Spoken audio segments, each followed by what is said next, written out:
Okay, here we are again.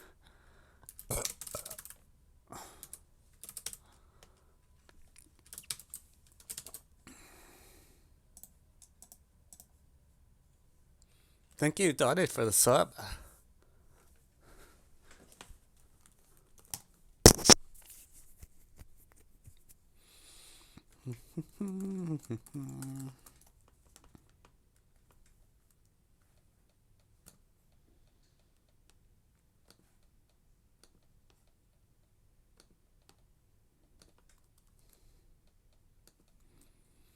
Alright, there's the first one.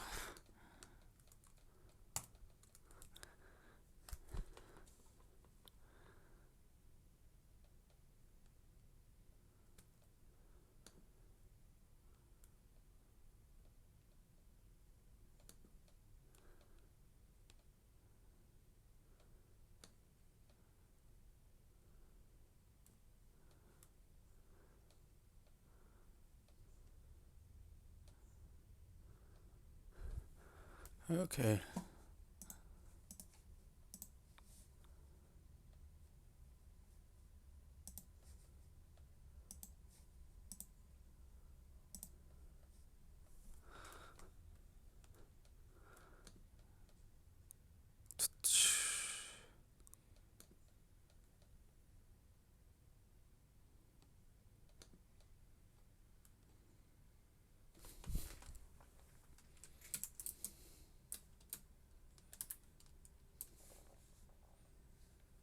Oh, right, I need to... I don't think I finished processing stuff from last week.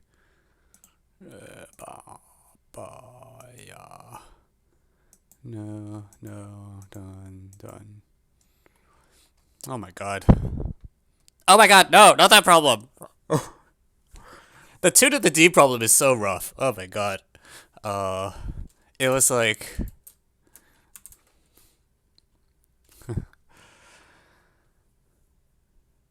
Heaven, are you? I'm doing okay. I'm just...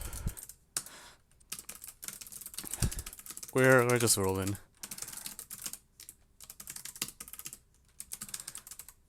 I'm kind of in kind of like... Because I'm traveling starting next week, so I'm like desperately trying to get all my others work done. Like, I think I already have like 4 rec letters I need to write this weekend. It's either 4 or 5. I lost track. Um,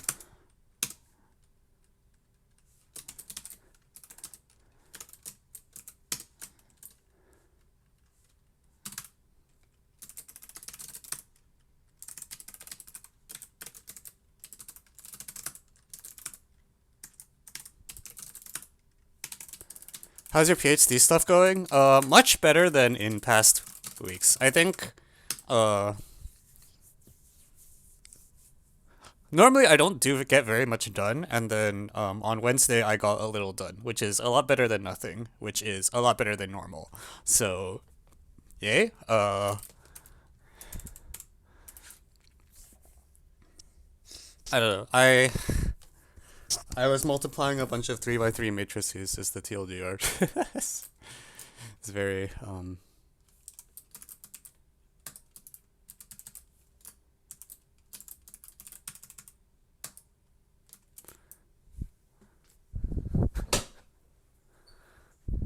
Is it about algebraic number theory? Let's say yes. It's algebraic number theory is pretty broad, but let's say yes.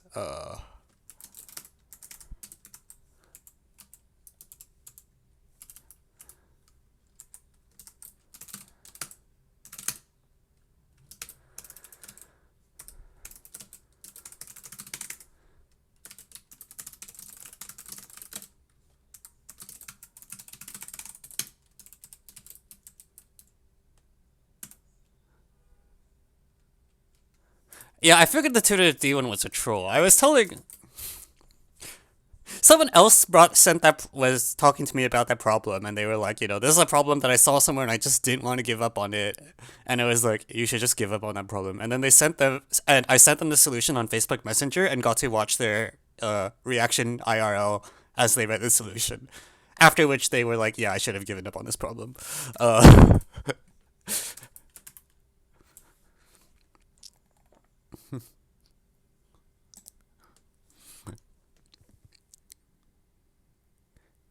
Can I submit a problem you submitted to Otis? Honestly, yeah, that's probably fine. I haven't looked at the submission queue, the suggestion queue in like a week. Not a week, like a month. Uh, so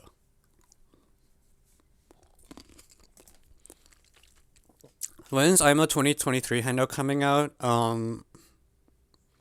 need to do.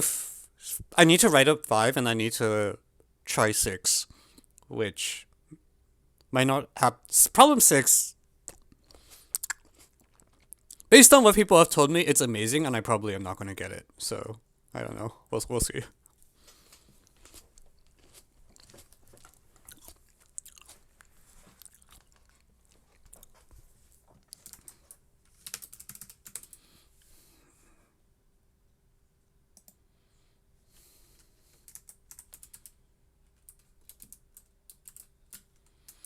Okay, let's see what's up. We already have 9 requests. Okay. Oh my God, Relmo.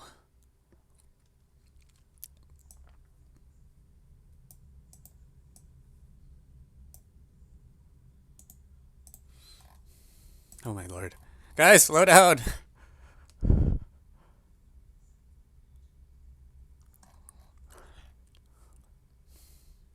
Yeah, okay, this is actually there's currently 11 pending requests, so I actually have to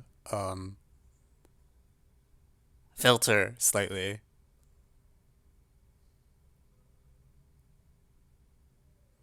Uh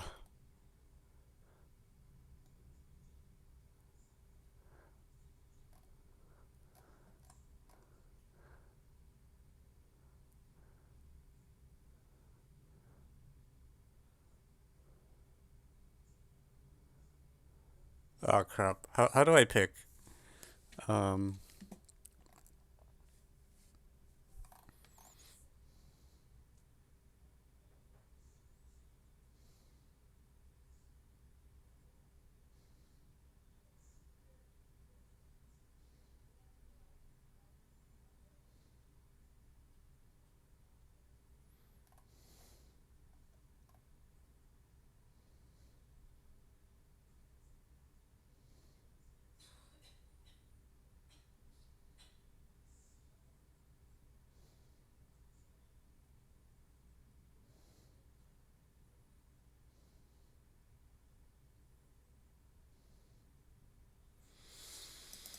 okay, I'm just gonna pick a subset. And where a subset means the ones that look like I would actually want to do them.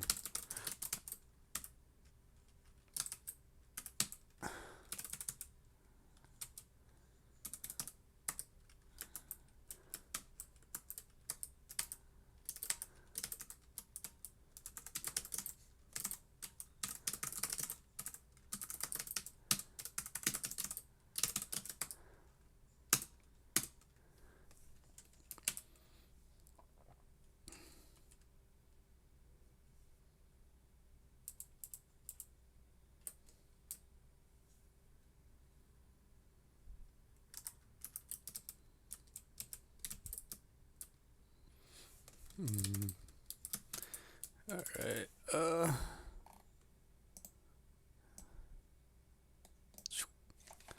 Let's try this one. We'll put a couple polynomial things in, okay? Just so it's not literally just geometry.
This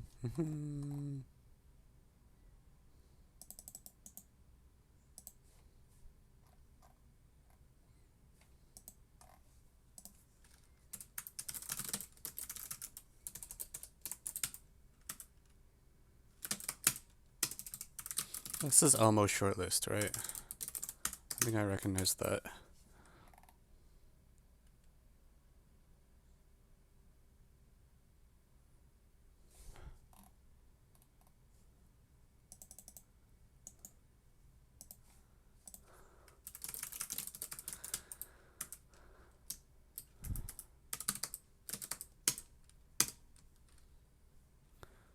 Okay, we can fit a couple more on the screen.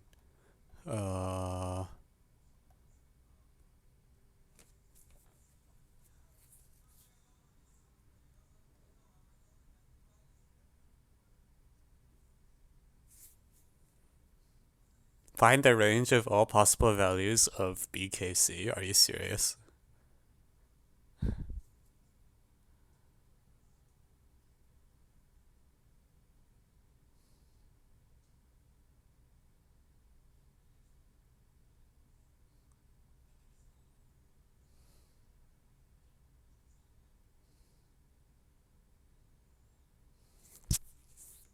They look.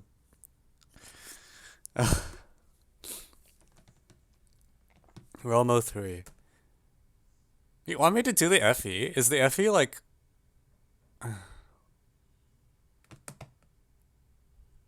Is it actually good or is it just bad? I can't tell.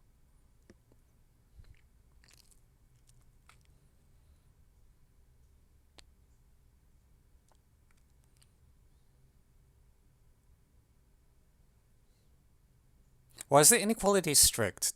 Is like identity function supposed to not work?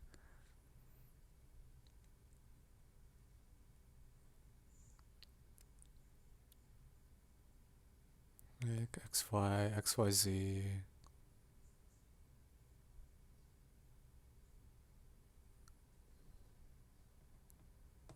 XFX squared, FX plus X. I don't know.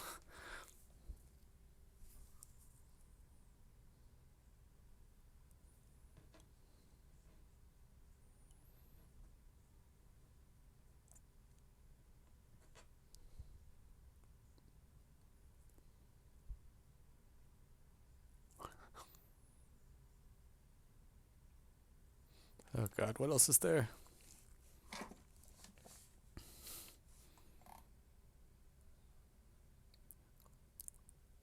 Hey. Shout out to Gui Tiao Hang. I don't recognize that name, but sure.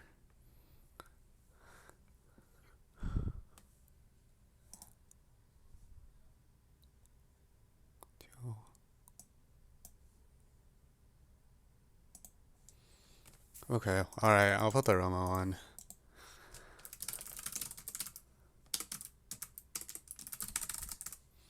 I don't know.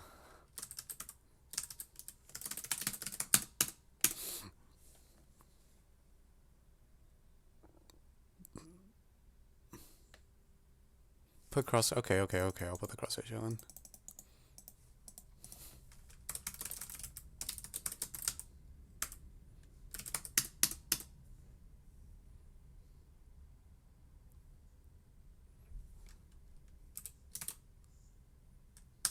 Oh wait, D and E are independent. Okay, that looks. Alright, I'm just gonna leave it at that. I think I'm probably going to make today a shorter stream anyways because I need to write rec letters this weekend and also multiply some more matrices. So I would like to not stay up until 2 a.m. today. I say that, we'll see what happens. Alright.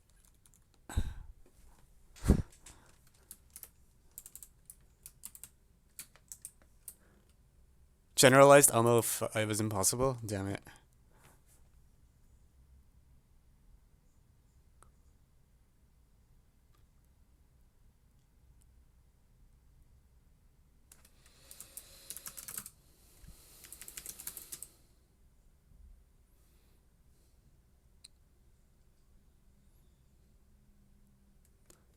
Rendering an end stream. I feel like the Elbow 5, at least, like, when I look at this statement, I'm curious what the solution is. I feel like I've gone kind of, I don't know. Alright, whatever. Pull.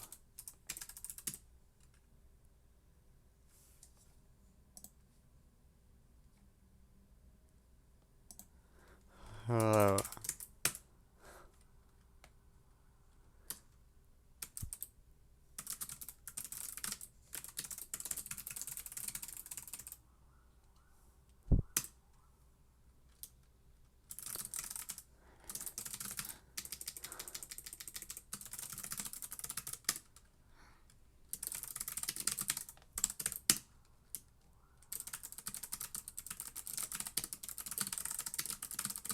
Wait, I feel like everything today except for the, uh, uh, cross ratio one looks kind of murderous, so.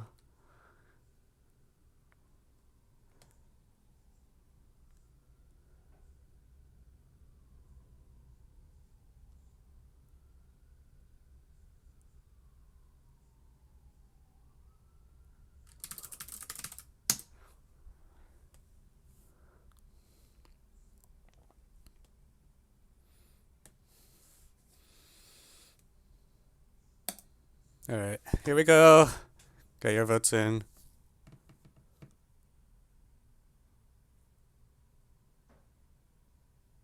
What is 2018 and 7? Have I not done that?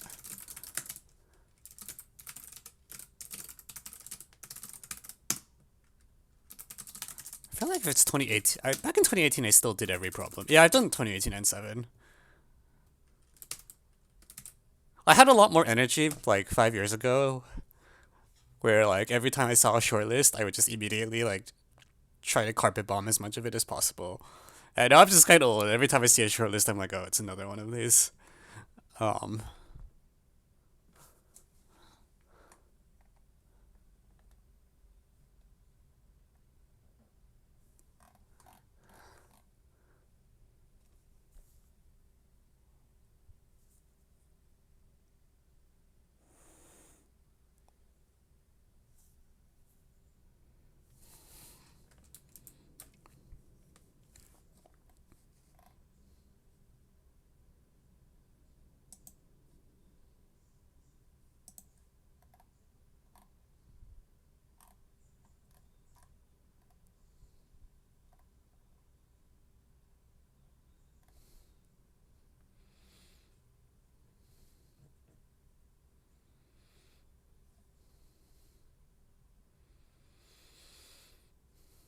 all right.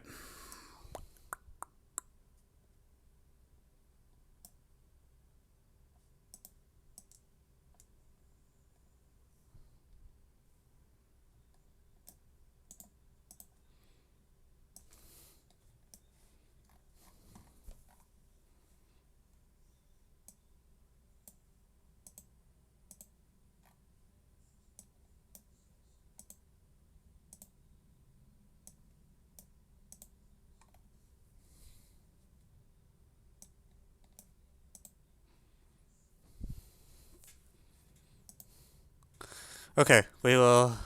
I'll cut the vote there. Ba-ba-bum, ba-ba-bum.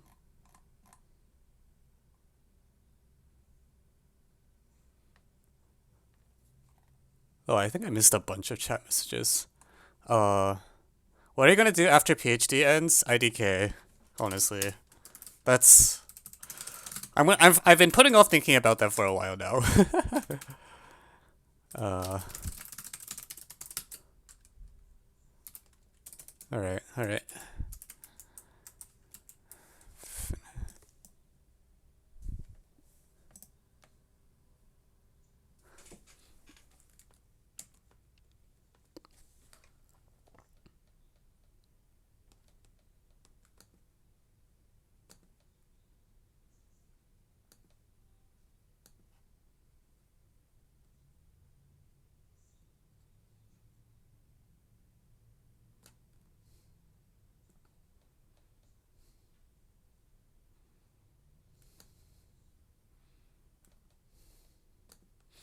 How much is left of your PhD?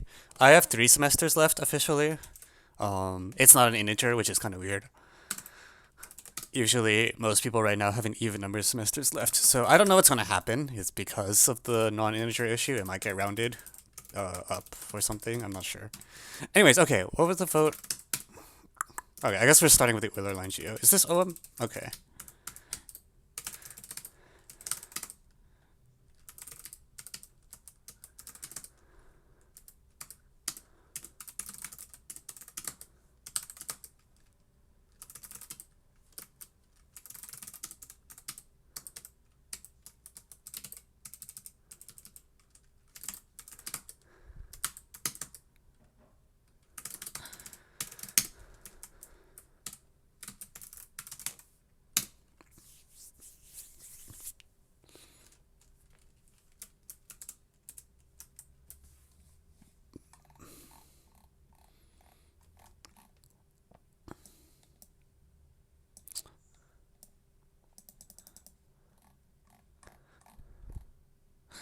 You know, I find it amazing that I'm sitting here with like literally 5 monitors, and I feel like it's not enough to run the stream. So I feel like OBS open on one screen and GeoGebra open another, and the PDF viewer on another, and the chat open, and then like the text editor, and it still somehow doesn't feel like enough. I don't know how this is possible. I think I need to redistribute this slightly.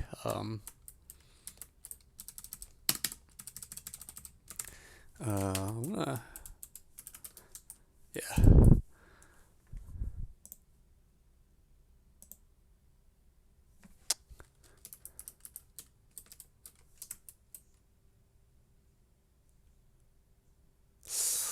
Uh,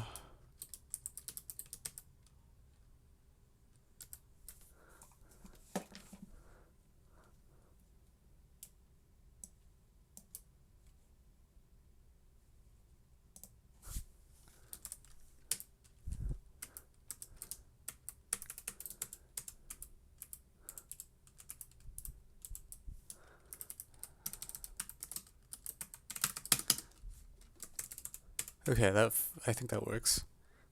That will work okay. I don't have my compiler open, but I think I can do. Well, actually, let's just move the compiler onto this monitor. God, this is so hard.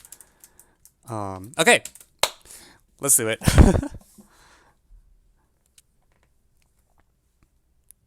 What was the source of this problem? Did someone? Okay, whatever. It doesn't really matter.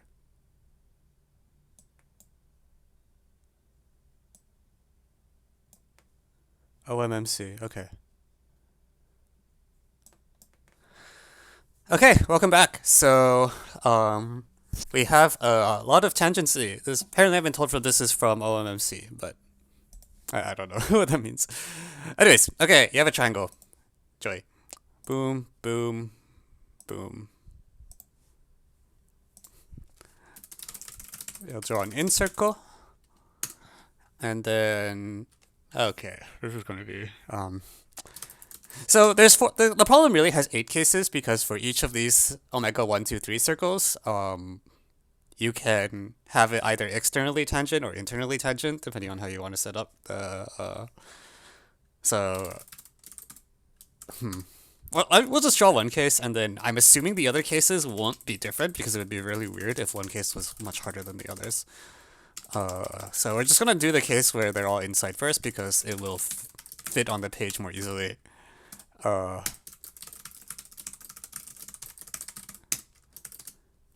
wait. Oh, D, E, F are on the circle. So the Euler line. Wait. Okay, that's weird. Okay. I was like, I don't know what the heck the Euler line is, and then I started drawing the picture, and then I'm like, wait, the Euler line is literally like, well, D, E, F is the circumcircle, so that makes our life that makes me a lot less worried. I feel like this should be doable now.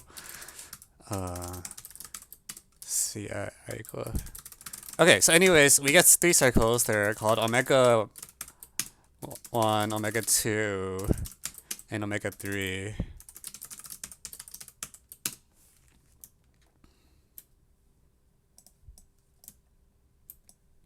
And we want a circle that's tangent to all 3 of these. Other than other than the in circle.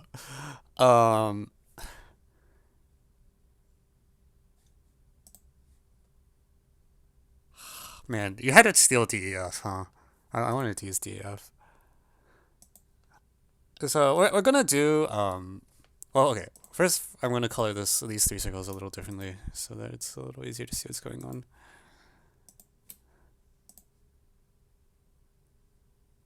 How do I feel? Let's do pink. Why not? Pink's a good color. All right.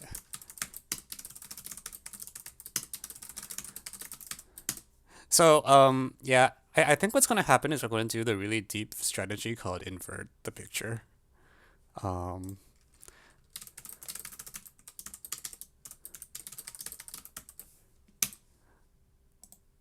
because there's like a lot of tendencies, and I would rather trade these.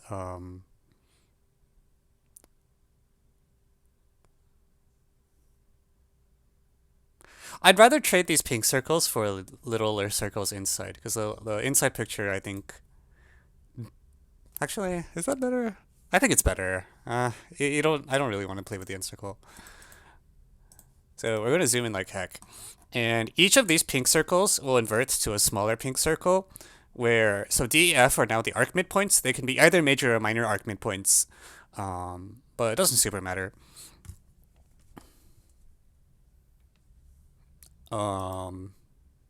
So now I need to name the midpoints, which which is a little, I'm out of letters. Anyone have letters to suggest? I feel like, D, E, F.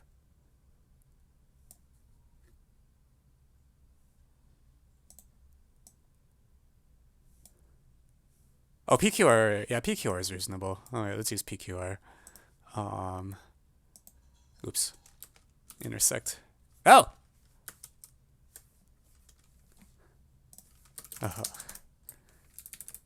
You know what? It's faster to type. P equals midpoint YZ. Q equals midpoint XY. R equals midpoint XZ. And we're gonna draw new circles with these diameters. G2 equals circle midpoint QF, Q circle midpoint RE, E. Oh shit, did I flip the order? I think I flipped the order. Hey, alright, I'm a little OCD. I'm gonna rename G3, G2. It doesn't matter what they're called in GeoGebra, but I want we're going to eventually export the source code, and I want it to have the right labels. So basically, we're going to replace these pink circles with these little ones. And same problem, but I think this feels a lot better because the Euler line of XYZ is something that makes sense now. Well, what I mean by makes sense is that, what do I mean by makes sense? It's like the blue circle is actually kind of the reference circle. So it's like the Euler line of your base triangle. And I think like two tangencies is a nicer condition than... Wait, hang on. Am I... Sorry. I'm stupid. These are the wrong circles. Crap. Yeah, these are the wrong circles.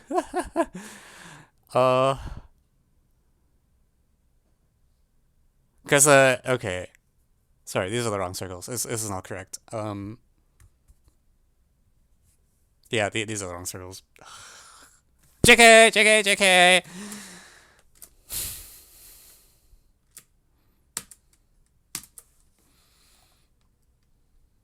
Okay, let's try that again. Okay, I'm less convinced that I want to invert now. So the problem is that B inverts to R, but like the pink circle does not invert to the circle with center R. Which is not. Actually, I don't know what it inverts to. I don't know if there's a good description of that. Shiba. Okay.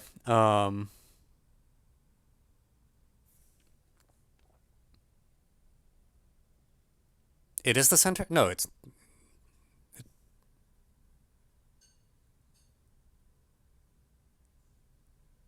Wait, it is the center? Hang on, really? Like, okay, if I like 0, 1, K, or 0, 1, x, 1 over x. This is like, the antipode here is like 2 over x minus 1. It doesn't invert there, right?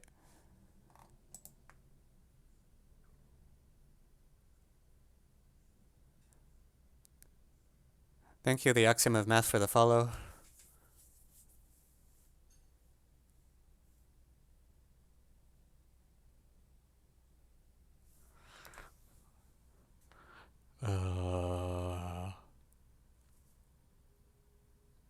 Crap.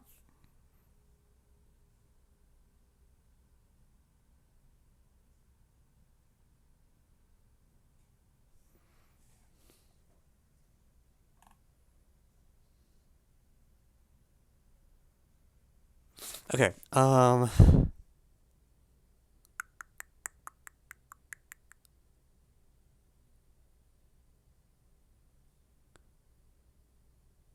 So okay, what is the other point? It's like,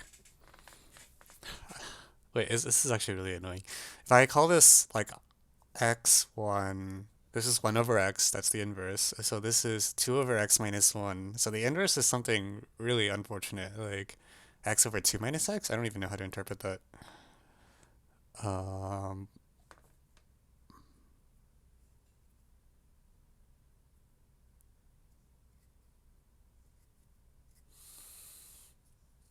okay, yeah, okay. We may not invert if it, but see, I just feel like the problem should be based on, even if we're not inverting, I feel like XYZ sort of should be the reference triangle because the Euler line is with respect to XYZ and not DEF.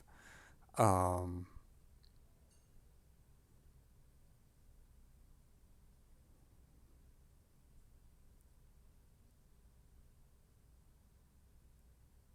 I mean, I guess DEF could plausibly be a okay reference triangle to.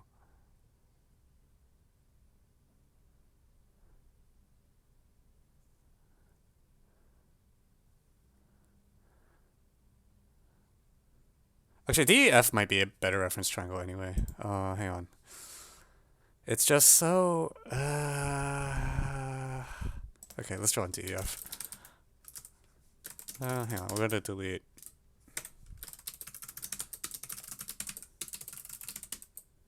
Hey, Adventuring Cupid, welcome to the stream. Um, I am kind of running around in circles a bit, but hopefully we figure out what's going on momentarily. But if you phase in terms of DEF, so XYZ are the reflections of the orthocenter of DEF across the sides of the triangle.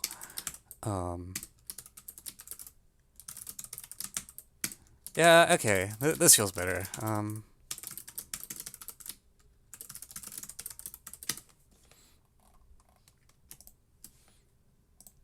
I might actually hide XYZ altogether.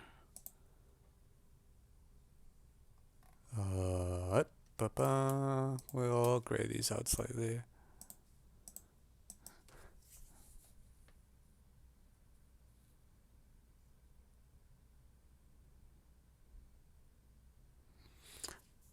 So it's like the circle centered at, what the heck is this? It's a circle tangent at D who's such that the center is the pole of YZ. The heck?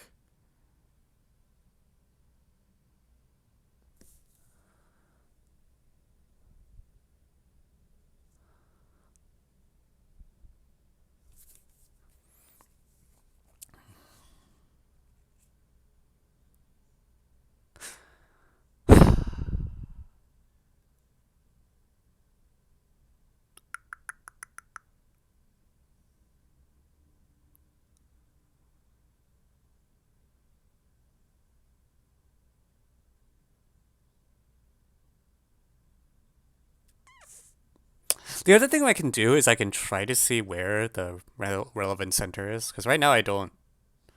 Like, so the center should be something on line HI. That's what the Euler line is. Um,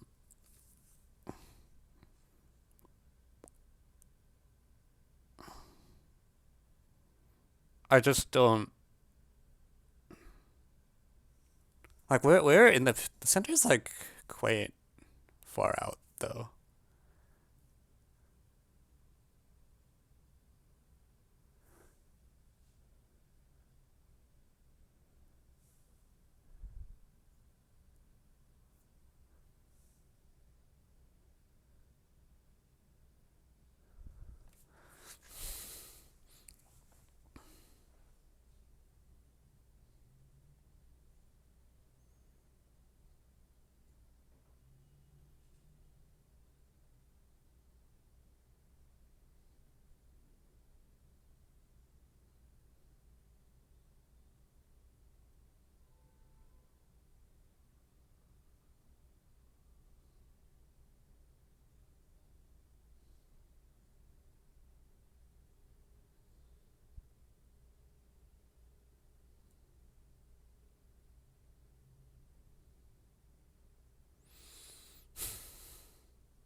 Hmm. Hmm.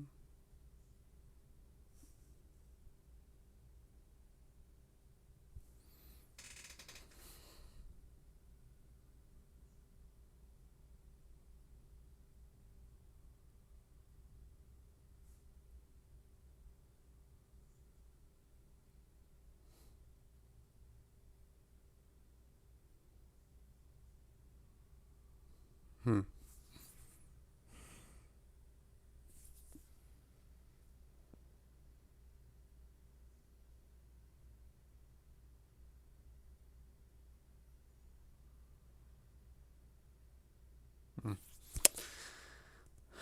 Yeah, the other. Thank you, not six. Sky ZZX for the follow. If we invert about the radical center, it swaps the two. Yeah. That should be true. Do we know what the radical center of this guy is, though?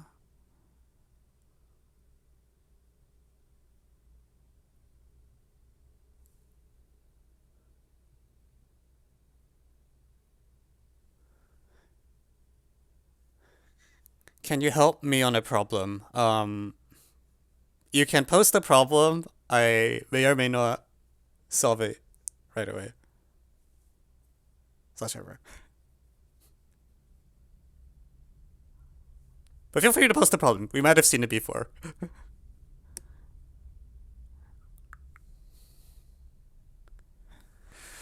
Uh, hmm.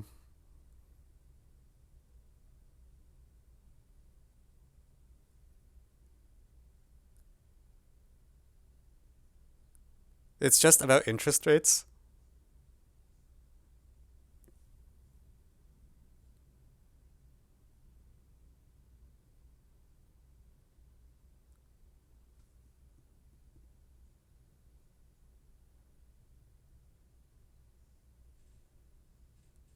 You just need to show the radical center. Oh, that's a good point. I see. Okay.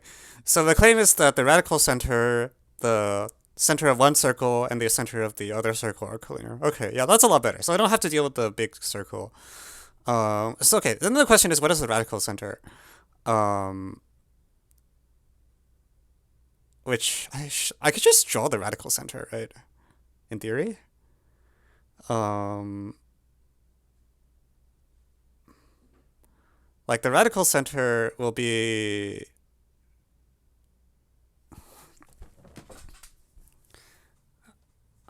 It's like the line through.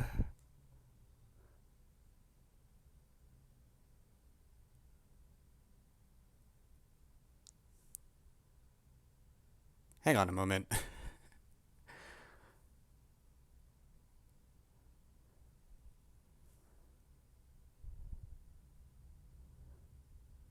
If it's I'm going to be really annoyed.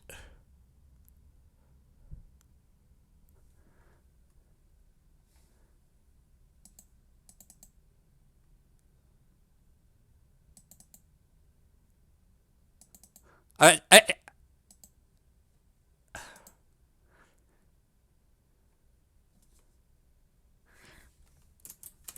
for the interest problem just here, if you post it in there, someone will probably look at it because they'll know how to do it in like 10 seconds. Um, is the radical center It's like, so like is it true that IA squared minus IA all minus radius squared? I don't remember.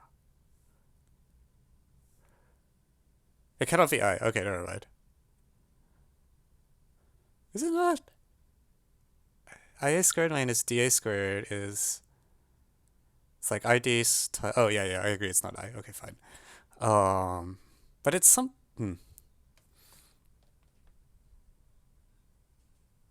Okay, we're just going to construct the radical center and see where it is. So TD equals tangent D.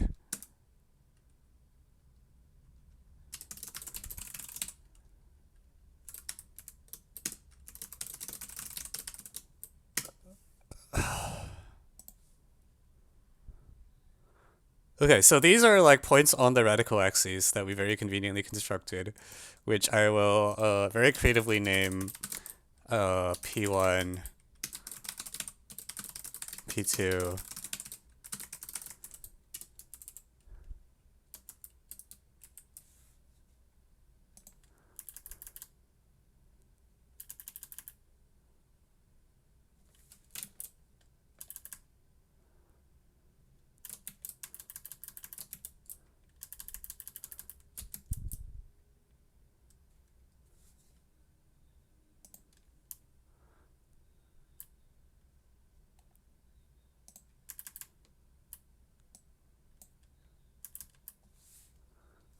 Okay. Anyways, okay. So L1 is line P1. Sorry, perpendicular line perpendicular to this. So perpendicular line P1A. L2 is, well, let's name the radical center, okay? K equals intersect.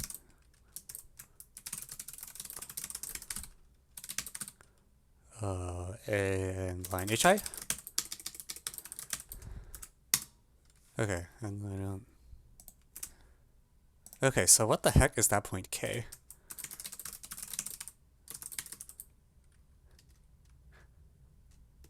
So it's on the other side from H, so it's not any of the classical triangle centers like, that are all between I and H. So it's not something that's stupid, but...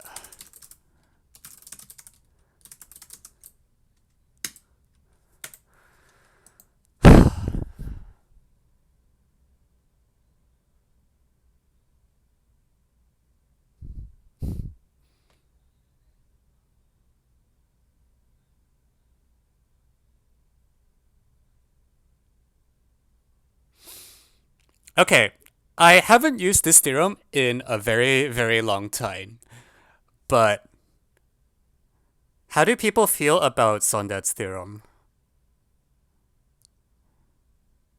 So the claim is that I actually know these things are concurrent at some point because the triangles DEF and P1, P2, P3 or actually DEF is the freaking in circle. What am I talking about? Hang on. Uh DEF is the in circle of P1, P2, P3. So I really should like anyways, I know there is a point K because the triangles are orthologic. Um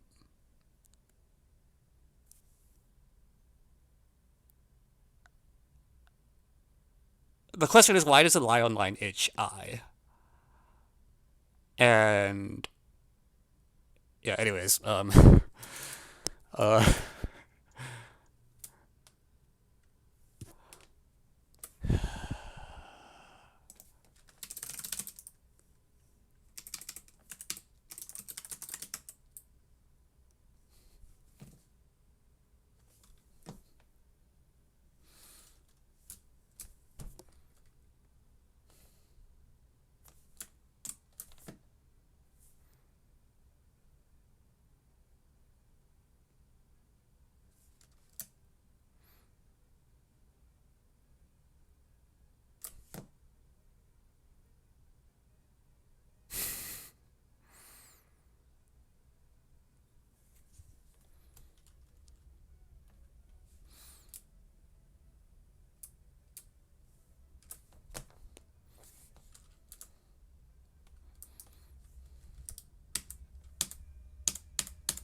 okay, K is the circumcenter of P1, P2, P3. All right, I think I know what's going on now. Um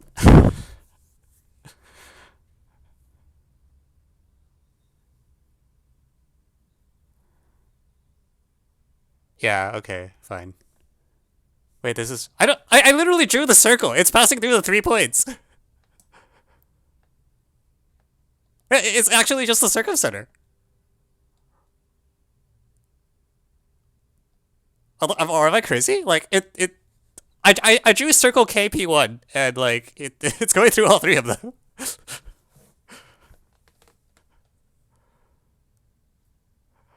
uh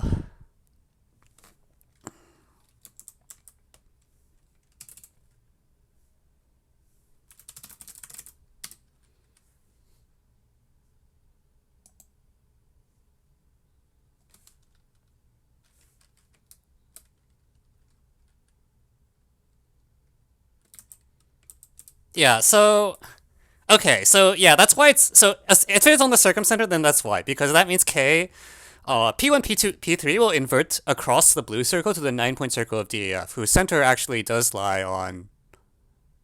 Actually, that is weird. Oh, actually, no. It's yeah. Anyways, so now this should just be an angle chase because P1, P2, P3 is the only thing in the picture. Um, by which I mean, like, you can phrase the entire problem in terms of P1, P2, P3, and it's like fine. Do I even need XYZ? Like, it's just an angle thing at this point, right? Like, I want to compute the angle between, uh,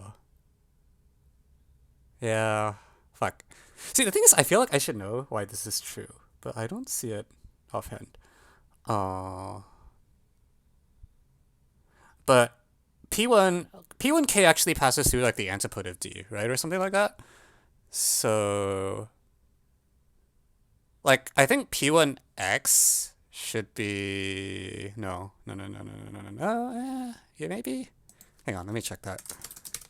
Yeah, it's actually through the antipode. Um, so it suffices to show that P1X is perpendicular to P2, P3, which I think is just. I've definitely seen it before, but I don't recognize it. Like, that's true. Wait, why is that true? Hang on. Hang on. Wait a moment. Uh, Sondat, so we don't need this. Oh, actually, maybe Sondat's theorem. I think Sondat's theorem has a part that gives you something in addition to just the. The thing is, I've used it a total of like 3 times in my Math Olympiad career. So,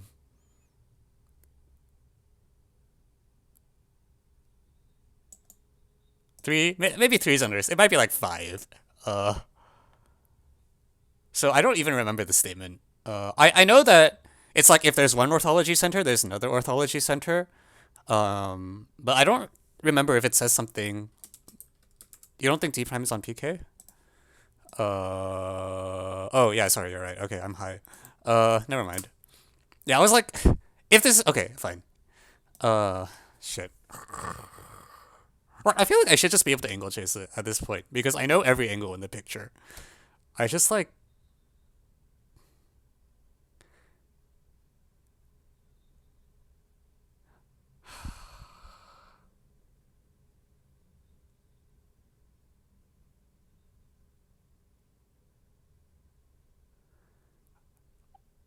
Huh.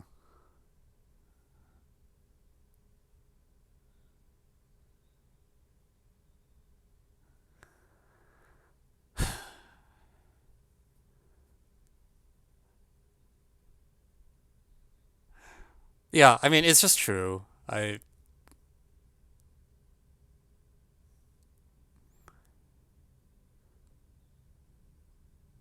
It's just true.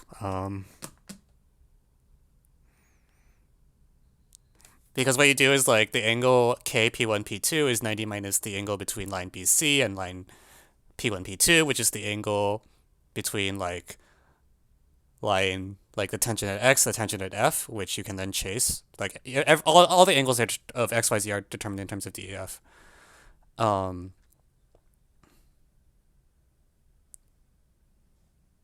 the perspector and orthology things are collinear. Okay. Well, in this case, the perspector is the median point of DEF, which is not what we want. uh, yeah. Wait, hang on. No, are you duping me?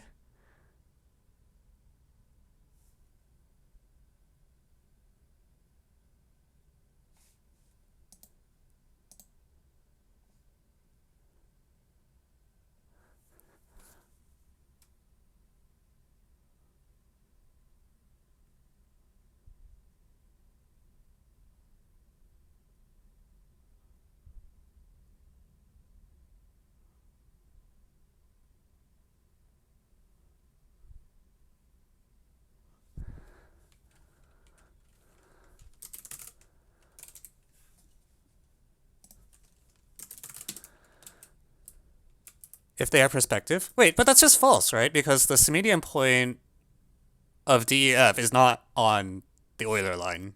Like so, that's like the orthology centers are I and K respectively. So I is the orthology center you get for DEF to P1, P2, P3. K is the one you get to yeah something.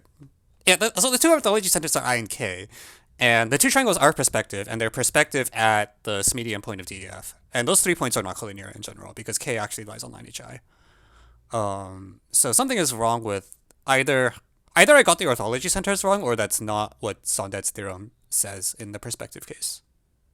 And I'm not sure which one because I never use this theorem, so I don't remember what it says. Let me see if I can find a statement of Sondet in.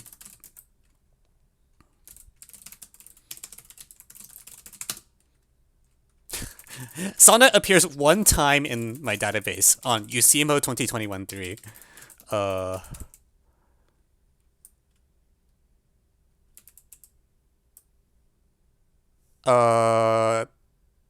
Oh wait, what the heck? There's no music today? I didn't. Oh fuck.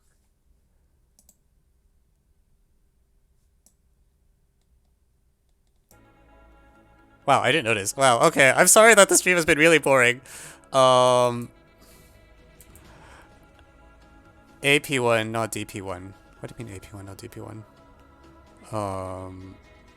I thought DEF is orthologic to P1, P2, P3. Is that not the orthology we're looking at?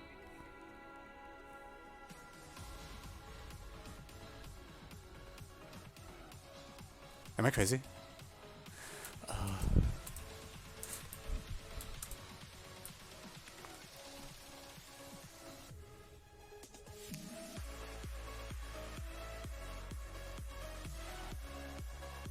Anyways, it doesn't matter because we don't. It's overkill for our purposes, even if Sondet gives us an additional statement. Because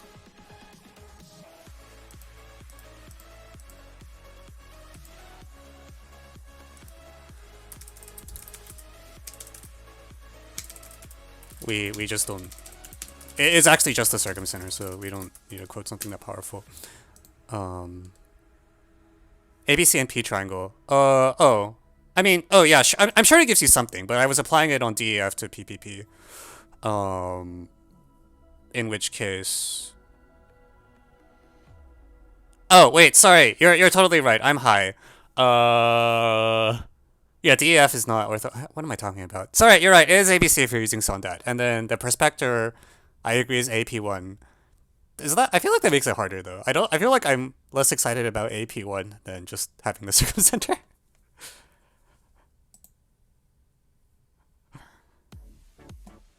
Okay. Anyways, yes. Sorry, you are totally right. The triangles that I said were orthologic are not, and it's ABC to PPP.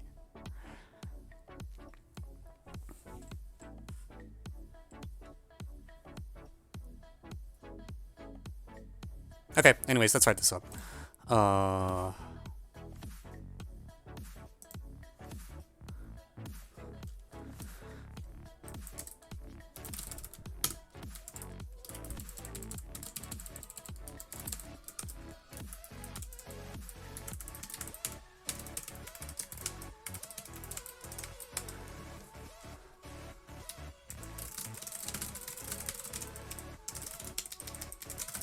Yeah, thank you for whoever pointed out that you only need to look at the radical. That is a lifesaver, because I was staring at this being like, I don't know how I'm going to get the tangency, but you just don't need to.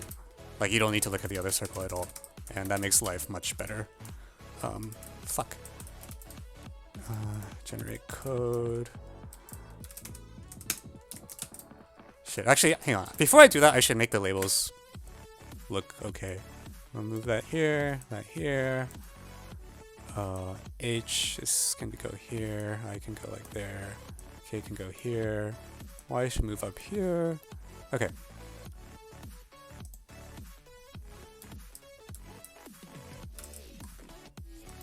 Sport.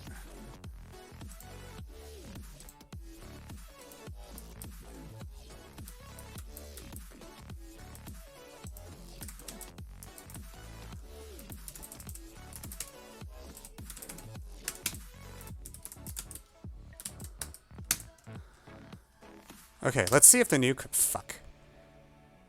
That was worth a shot. Oh, I didn't. I need to pull this at some point. It doesn't matter.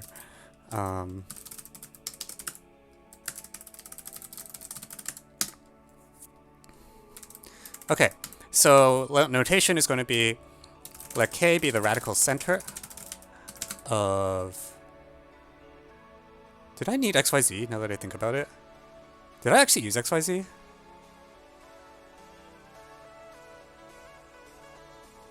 No, yeah, use XYZ. Where did half the points go? Did I cut this off accidentally?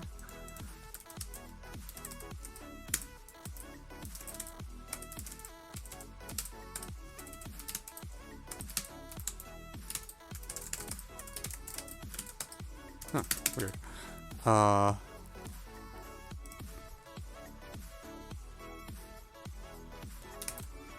Okay, so we'll let triangle XYZ be the in touch. Probably doesn't need to be 21 centimeters. 15 is fine. Which date you'll be off? What do you mean off? Like, from what? Oh, fuck. Label of B is still bad.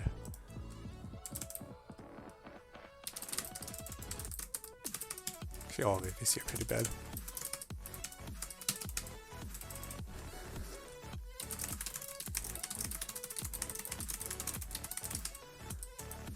Okay.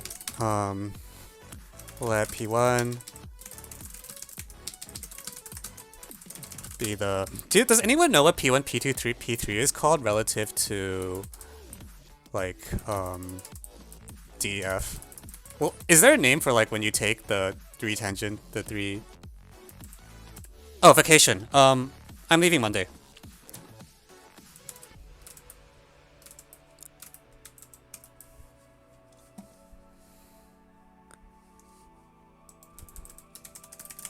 Up.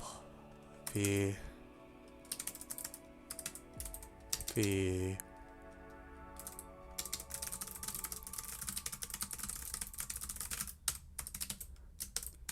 So that.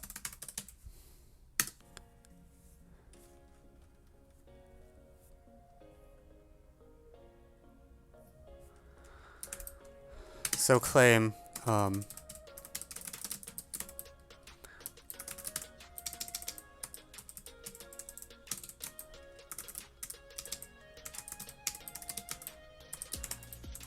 okay, so claim that, what the heck?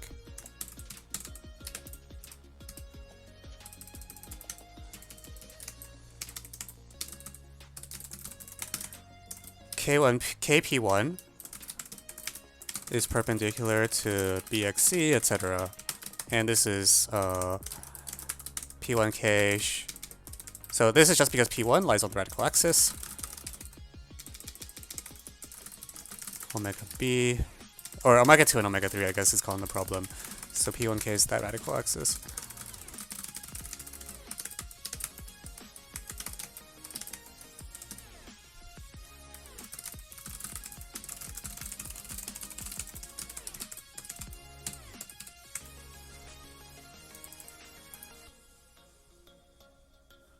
Okay, and then claim K is actually the circumcenter of triangle P1, P2, P3. And this is my angle chase. I don't know if I want to write this out.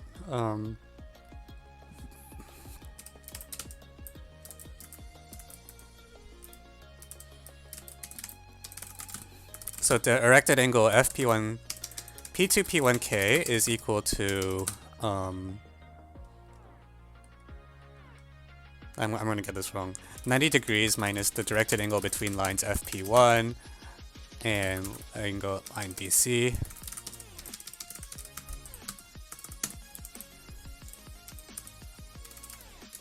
Which is like directed angle is 90 degrees minus directed angle between... Oh, frick.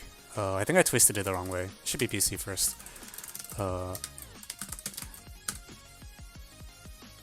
BC FP1.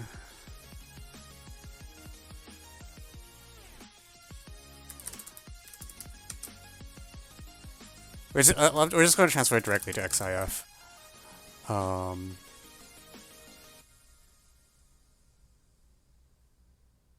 Which is 90 degrees.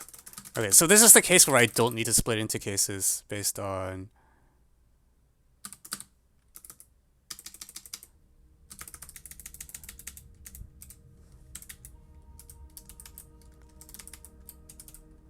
Why does it only let me indent once at once? Okay, so it's 90 degrees minus 2x df. Oh fuck, this is so annoying.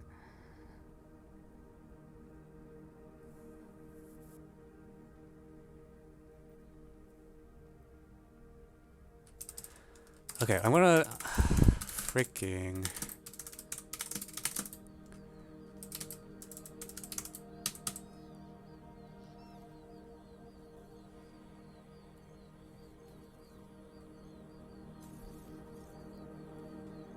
XIF twice XDF. Okay, well let's get rid of the orthocenter first, right? So this is like 90 degrees.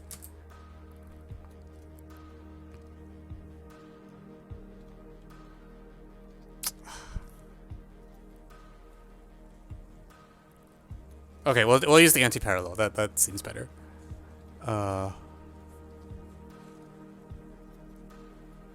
Yeah, so these will go on AOPS. They will also eventually go on my website. I keep a repository of all the write-ups. I only update it like once every couple months because it's super annoying. But it will go on AOPS and then it will eventually go on my website as well. Okay.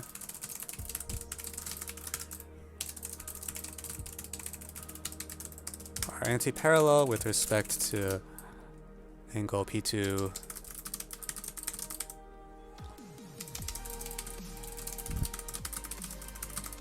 from dx parallel to EF. Wait, what do you mean? Oh, dx perpendicular. Yeah. I didn't know that was a true statement, but that does help. Okay, well, the angle chasing doesn't matter because you can just do it, so I don't really want to deal with it. Okay, so consequently, K lies on the Euler line of triangle DF. Because the inverse of triangle P1, P2, because the inverse of P1, P2, P3 with respect to DF is exactly the 9-point circle of triangle DEF. PI inverts the midpoints of the sides of DEF. And anti-parallel means that lines EF, BC, P1, P2, and P2, P3 form a cyclic quad. Which is probably easier. Yeah, that's easier to think about, I think.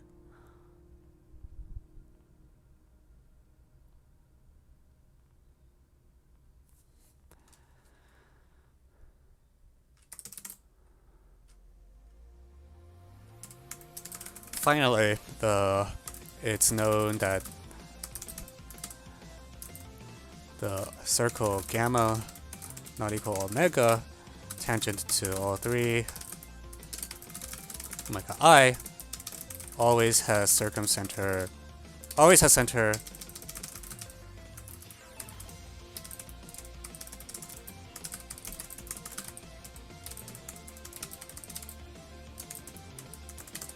then gamma omega, then a line through the centers of gamma and omega passes through the radical center. In fact, the radical center is either in... Is it the X-similar center? Is that how it works? I forget exactly what the theorem says. Similis and Monge inversion. Yeah, in Similis center.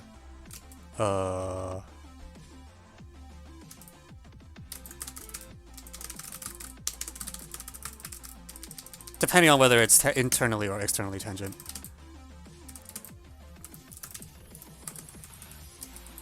Okay, so that concludes the problem.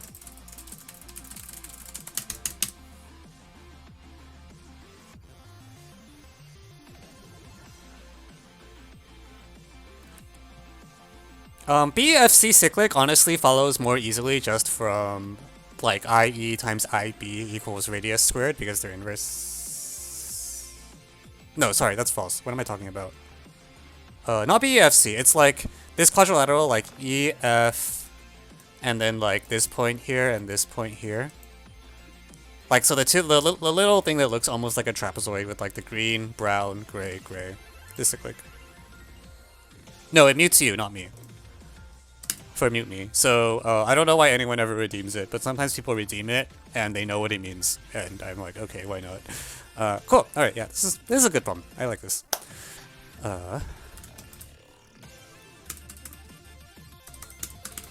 Okay, we're done. I don't know how to source this because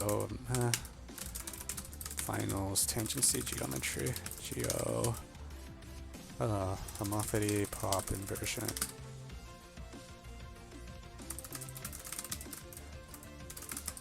I'm just sad that there is apparently there is apparently no music, so like rip.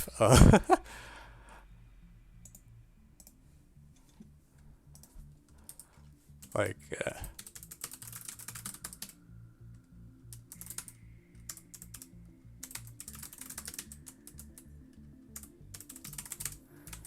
for the first half, so it's gonna.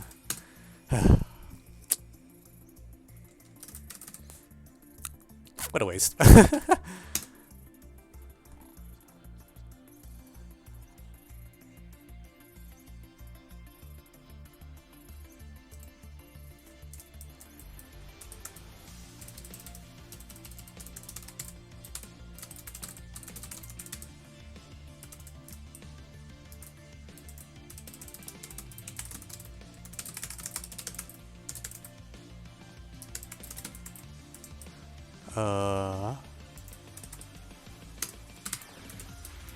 Okay. Anyways, yeah, we'll post this on the Alps.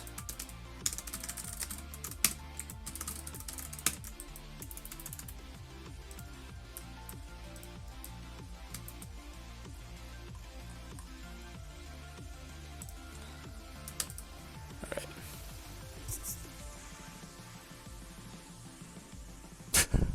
Oh, I see. The strategy is if you propose it on stream and make me write it up, then I have to write it up myself. I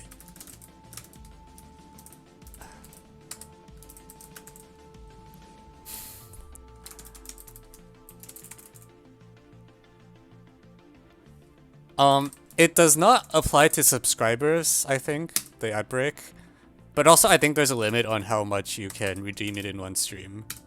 So save up for the 3-minute version or something. I don't know.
Okay.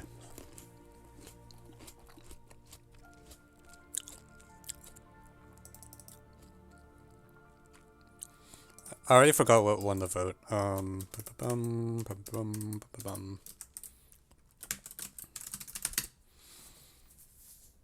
think people wanted to eventually constant next, so we can do that.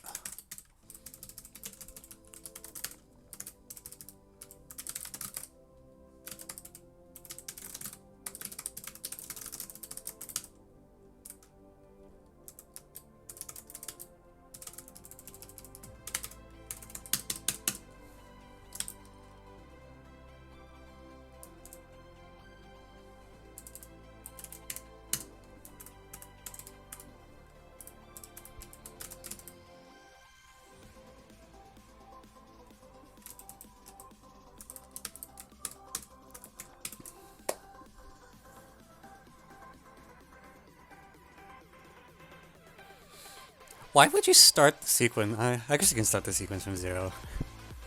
It doesn't matter, but it looks a little weird. Let's just have the 0 in there. Actually, you know what? I'm gonna take out the 0.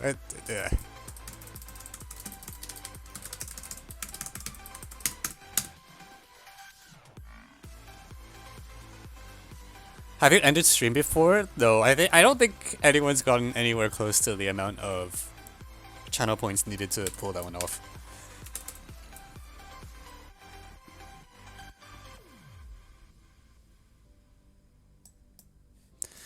Alright, welcome back. So, I don't know exactly what this is from, but we were asked to find for which integer polynomials P have the property that the sequence P0, PP0, PPP0, etc. is eventually constant modulo of any number. Which right away I'm gonna just change that to prime powers. Like, suffices to examine n equals p to the e for some e.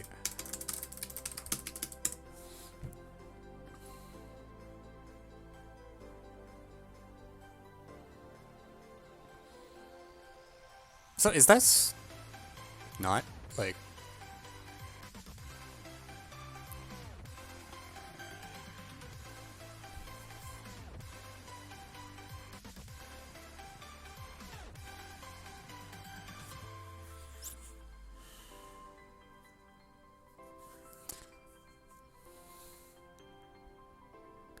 So okay, like if p of 0 is 0, then everything is 0. Is that like a sufficient condition? I feel like it, because if you have like, well, okay, if p is constant, it's okay, fine. I feel like if p of 0 is non-zero, then like doesn't feel good.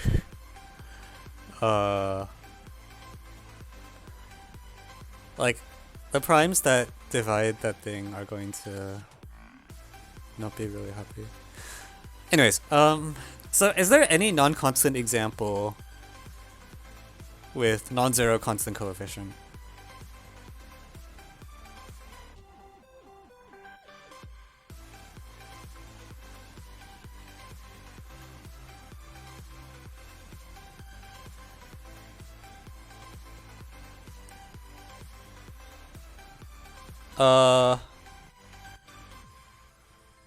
Yeah, it feels like if p of 0 is non-zero, it feels like it's pretty bad.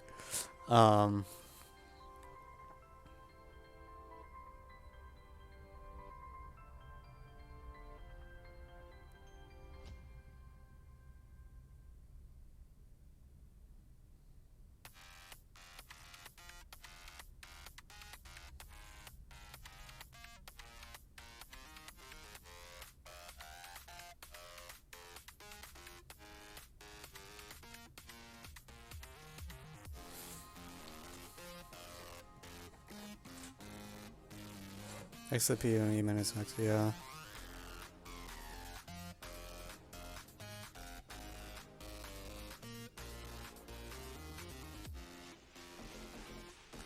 I actually wonder if I can for a specific prime p, you can actually bash a real small case out, right? Like in some sense, if I take like p equals 3, for example, then the exponents only matter modulo. Well, also, if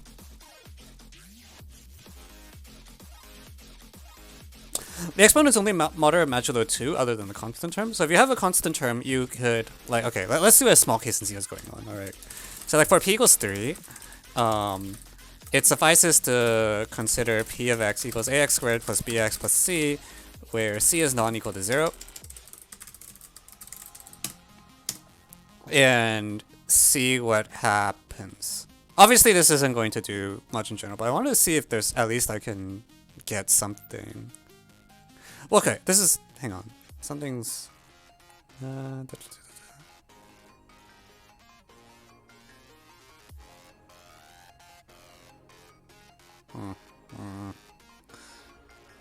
don't really want to do it, honestly.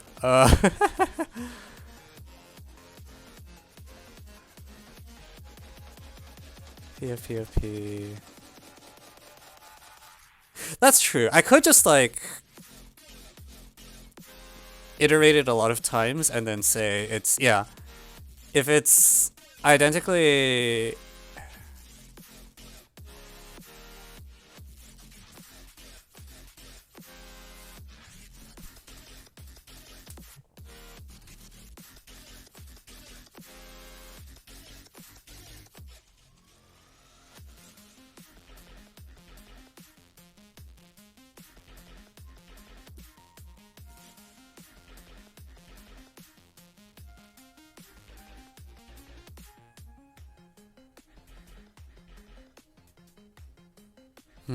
Yeah, like, so suppose it's identically,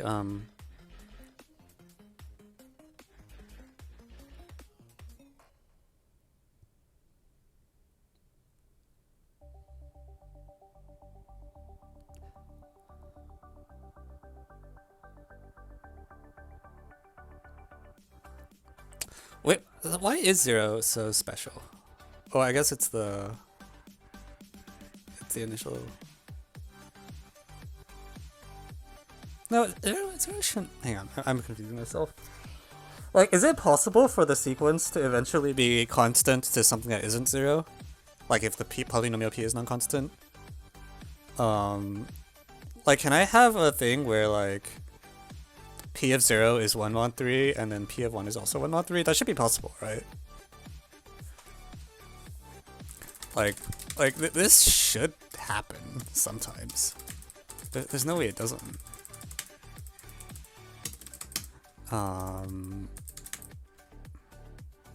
Like x squared minus x plus 1.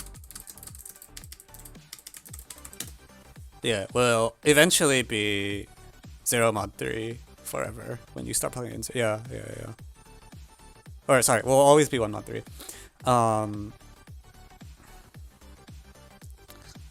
So then the question is, like, why doesn't this work for... In fact, this will work for a lot of primes.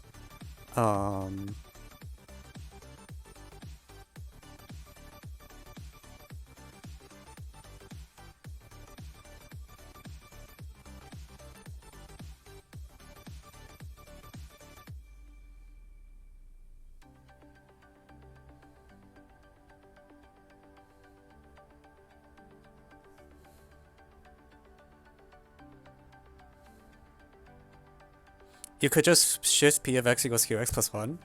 I don't know. Like, x plus 1 is definitely not a valid thing, right? Like, wait, like right now the problem is that the conjectured answer I have is either p is constant or p of 0 happens to actually just equal 0. But that does... I agree that feels weird to me just because it's like... It feels like it's putting a lot of weight on 0, but I can't find a counterexample to this claim. Maybe it's like if you... shift by... No, that doesn't make sense.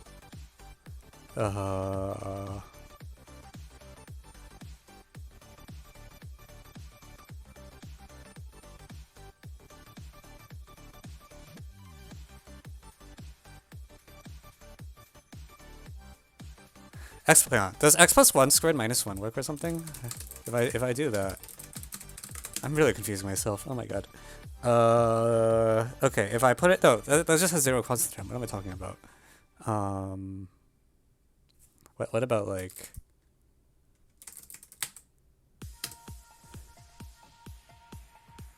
There we go. Okay.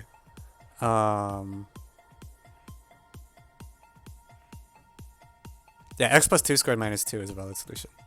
Because p of 0 is 2 and p of 2 is 2. So... I should say these are trivial answers, and then there should obviously... Okay, there it is.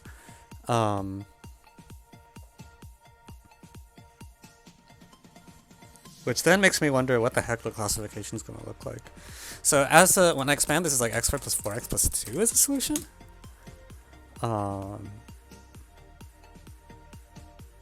No, wait, am I? Hi?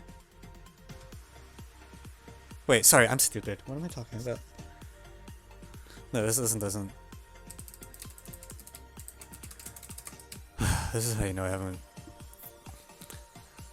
Okay, but here's the question. Is there a polynomial p such that p of 0 is equal to 2 and then p of 2 is equal to 2? that is not constant. Like such a polynomial surely exists, right? Like forget mod 3. Like there has to be something satisfying this. Like p of x equals x minus 1 squared plus 1.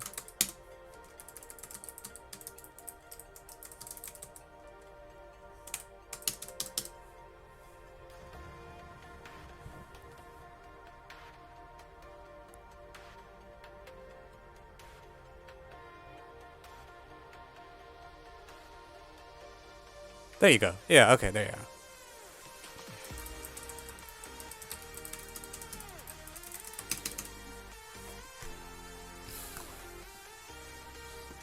Yeah, and so this is the one where like when you put in 0, the sequence itself is just always 2.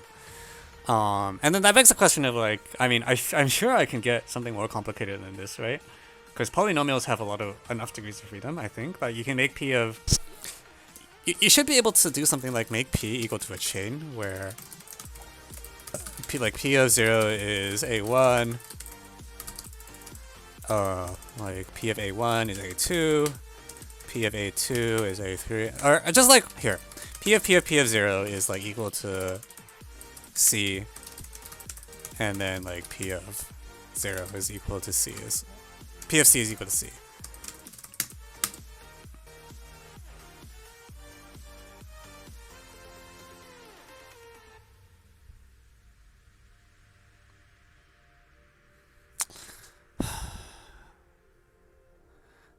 Like, sure, I'm sure there must be a polynomial that satisfies this for any value of c. Which makes me wonder if the answer is something like any polynomial that has any fixed point.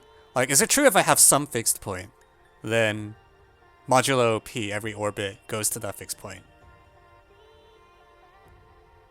eventually, or like goes to some fixed point? Is that a true statement?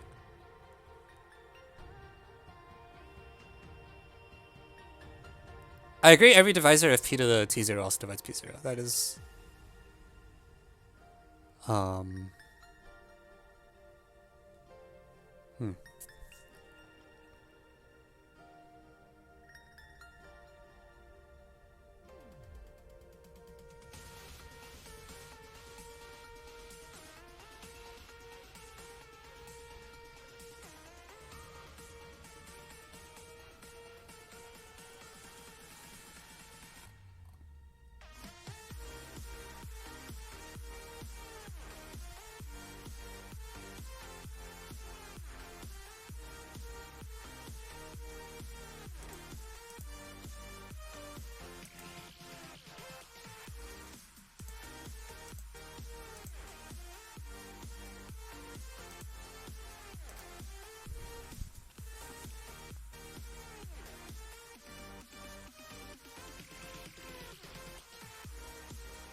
Fixed point.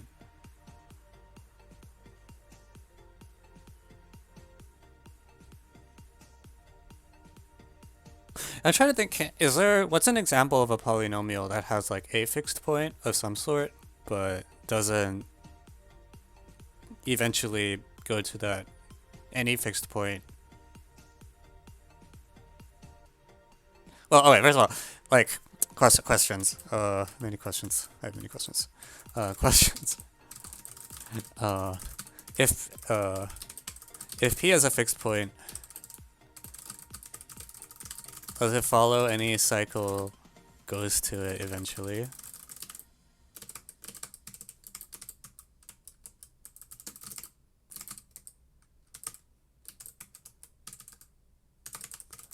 I think the answer to that is probably no. And the other question is, are there any examples of p that work even though there are has no integer roots?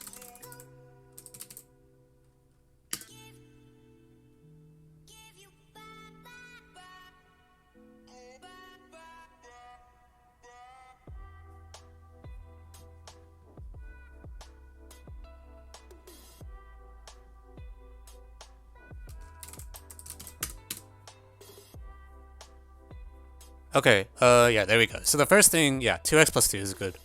So it goes to 2, 6, 12, 14, which is, yeah, it cycles, okay, cool. So, yeah, I figured the first one was probably false, but then I have to ask, like, what the heck is the answer going to be? Like, even if I know it has a fixed point, I can't tell if it goes there. But if...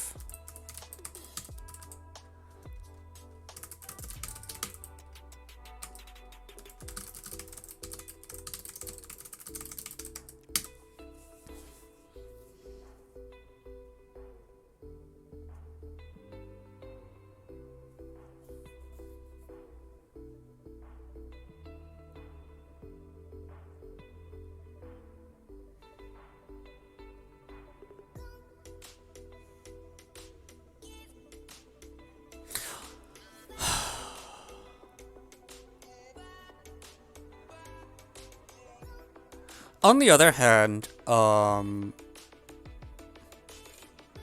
think the answer to the second question is also no. So here's what I'm gonna do, alright. I was worried for a moment about like how fast things stabilize, but there is a bound, and the bound is the following. So let P be a prime, then the sequence should stabilize within P terms, because the modulo P, the stabilization happens within, wait a moment. Have I seen this problem before?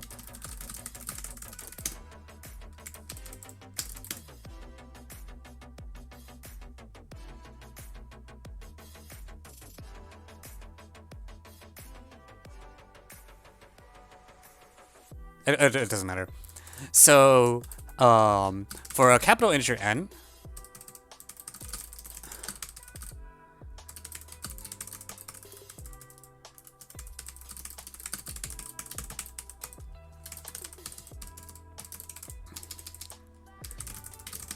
so for integer n, you need to have an an minus 1 is divisible by like the product of every prime less than or equal to n.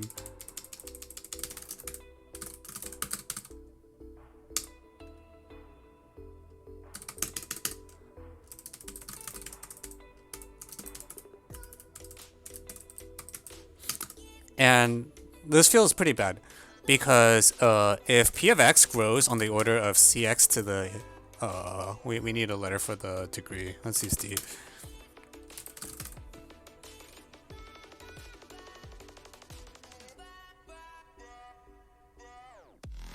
Actually, no, hang on. The growth is fine. What am I talking about?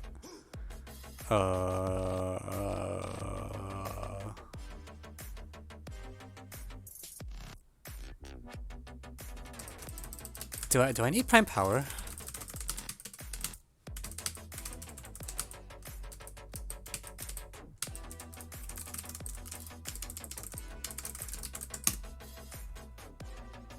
If I keep iterating powers of... If I keep iterating a polynomial, squared... How fast is it? This goes pretty damn fast. It's like 2 to the 2 to the... versus... Okay, never mind. I'm stupid. Never mind. Yeah, the growth is fine. AN goes way faster. Even so, it doesn't sit right with me. Like...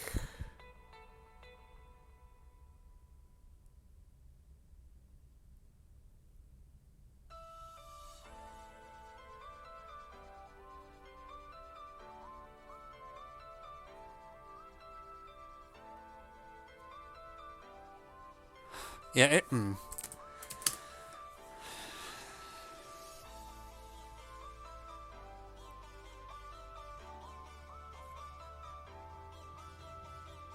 Like, even though it... Okay, like, the sequence does grow really rapidly, but even so, it feels like it shouldn't grow fast enough for this to work.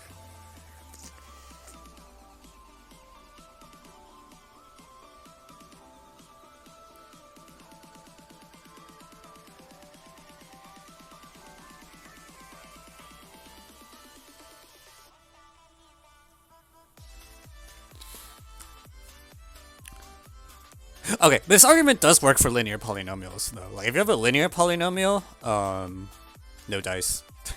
Just no. Yeah, then the right hand side actually doesn't grow quickly enough because the right hand side will grow like at most exponential in n, but the left hand side grows faster than exponential in n.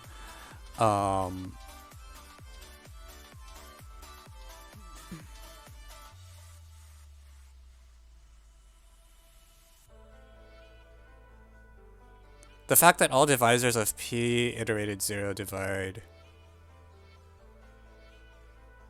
p of 0. Oh.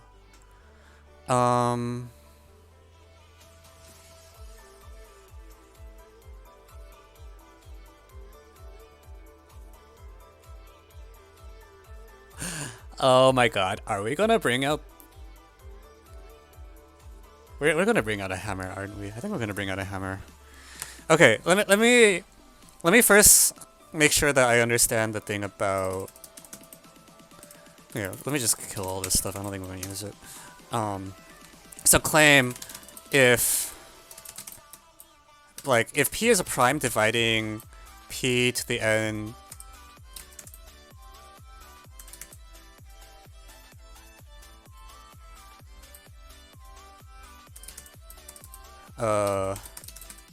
well, let's use frick.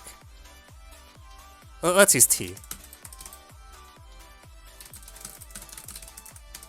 So your claim is that if p divides two consecutive terms of the sequence, then p divides p of 0, which is obvious. Okay, that's actually just clear. Because it's, let's use capital T.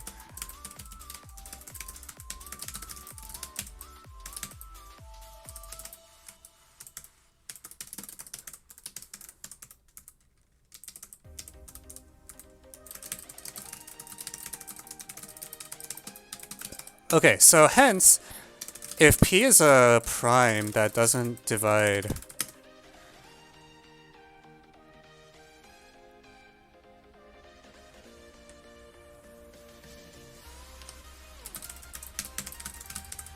Okay, let's introduce some notation. We're gonna let RP be a residue the residue modulo p of each prime.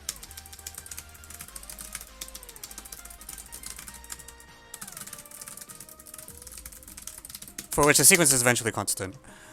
And so hence if p doesn't divide p of 0, then RP is non-zero mod p.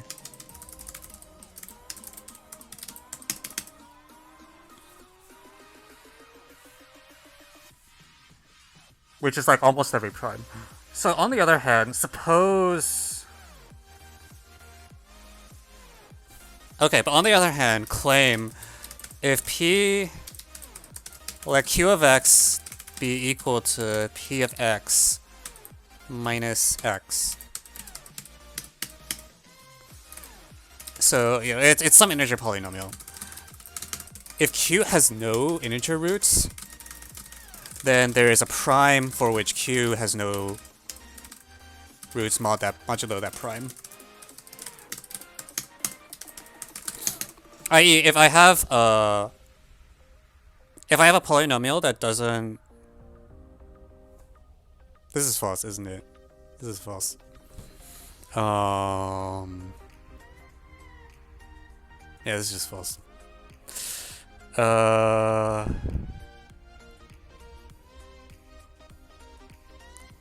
Yeah, x squared minus 2 times x squared minus 3, x squared minus 6 is a counterexample to this for q.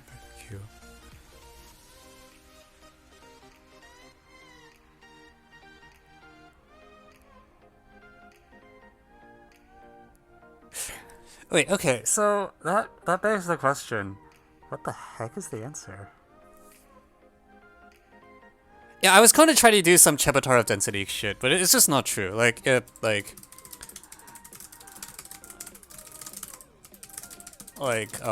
q of x is... In fact, I think there was an Otis problem about this, right? That there's even smaller polynomial.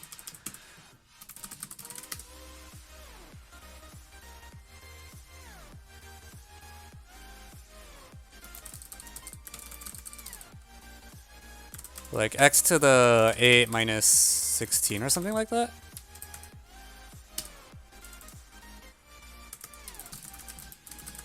Like a polynomial x to 8 minus 16 splits modulo every prime. Well, actually has a root modulo any prime. I wonder if I need to use... I don't think that's gonna be good enough though. Thank you, the real Euler for the follow. So that's bad. But yeah, I agree it's weird. It's sus that like there's a residue modulo every p for which we stabilized at that residue. And if that we really want that residue to be like the same. Thank you, Signifence, for the follow. We really want that residue to be the same modulo all the primes. That's kind of what we're hoping will happen. I'm not even sure that's true anymore though. Like I can see a world where like for one prime it stabilizes at one thing, and for the most other primes. Okay, so all the same might be too strong, but maybe at least we want like all but finally many primes to all stabilize at a certain R sub p, because otherwise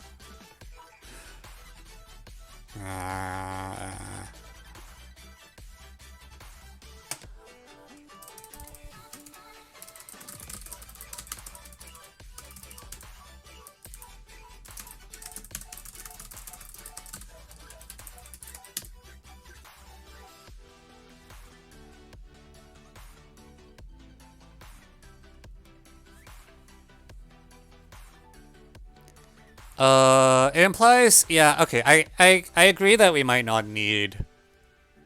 Yeah, you're right that I don't use the fact that it's prime. However, even then, it's just, I don't... Like, what we need is we need to, there's an Rn for every n. Yeah, I don't need P to be prime here. But... we would like all but finally many Rn's to line up. Like, we want the Rn's to come together so that there is a fixed point for enough different n's that...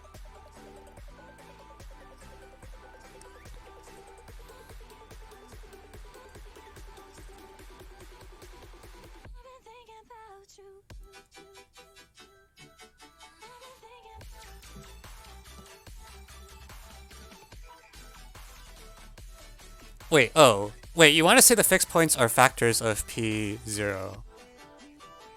Wait, what?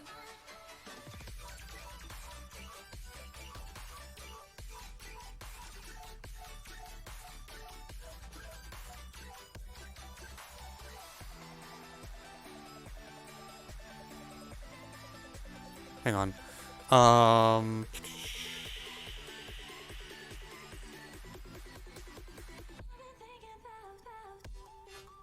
That would be really good if it was true. Hang on. What? Is it true that the fixed point is always... Well... It doesn't even make sense to say is like the fixed point modulo n is a residue modulo n. So I don't know if it even makes sense to say that residue must divide. Like, you know, if the fixed point is like 2 mod 3, does that... It doesn't make sense to say does 2 mod 3 divide 2, because 2 mod 3 doesn't have a parity or something. You could try to say something like if the... Like, you take R and then you trap R between 0 and n, maybe, and then try to argue R divides P of 0. I would be surprised if that worked, but it's not out of the question.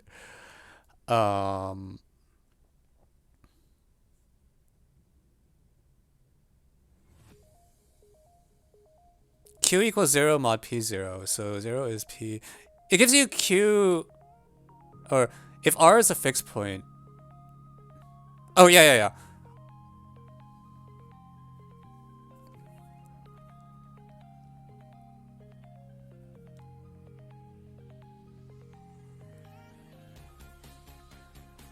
Yeah, it does bother me that having a fixed point is not sufficient, like the 2x plus 2 example shows. Like a 2x plus 2 example has a fixed point, um, but the problem is that, the particular sequence doesn't actually stabilize there.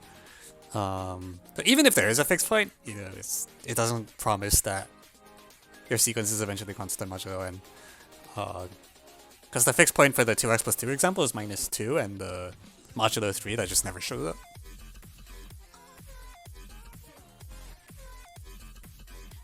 RMM 2019-6 vibes.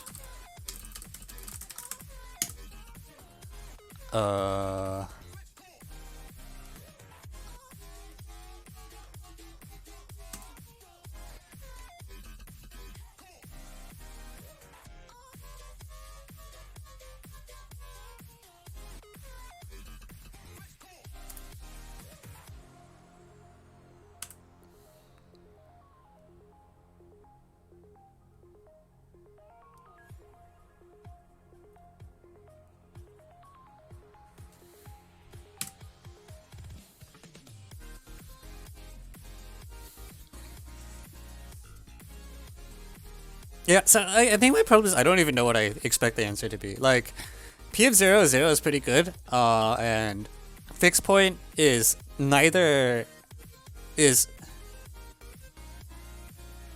The fixed point might be necessary, but it's not sufficient either. So I don't know what's going on. Like... X squared minus 2x plus 2 is an example where it's okay, and then 2x plus 2 is an example where it's not okay. But I mean, you can make up examples all day.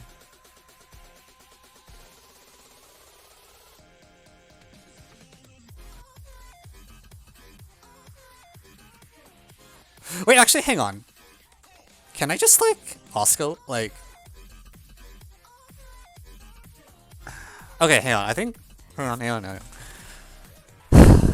I feel like I've been going about this the wrong way. I really want to go the other direction, where I start from a sequence and pray. By which I mean we're going to. See, now I want to put the 0 back in. But let's put the 0 back in. It might actually matter. So,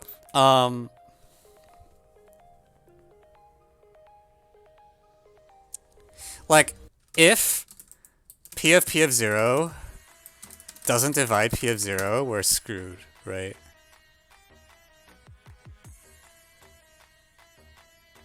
Because it, indeed. So claim... Yeah, I was just looking at the 3 again. I was like, wait a minute, what am I doing?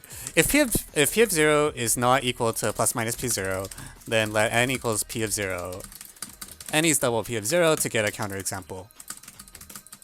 I think this is the game we should be playing. It's like start with the sequence and then try to generate bad n. And then for almost every polynomial, unless something very specific happens,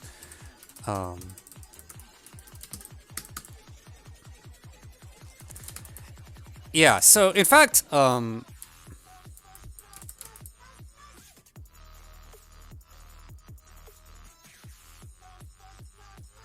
what does it mean for P of 0 to divide? Let me keep the list of examples out.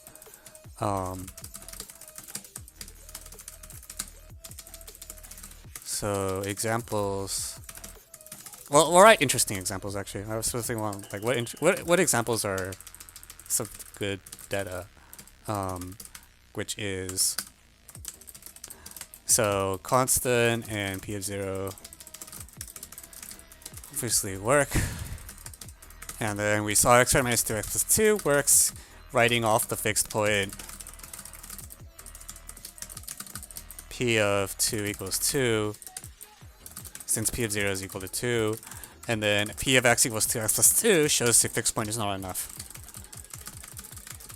Fails modulo 3. But on the other hand, like, if, like, I applied this polynomial and I got something that was, does that happen?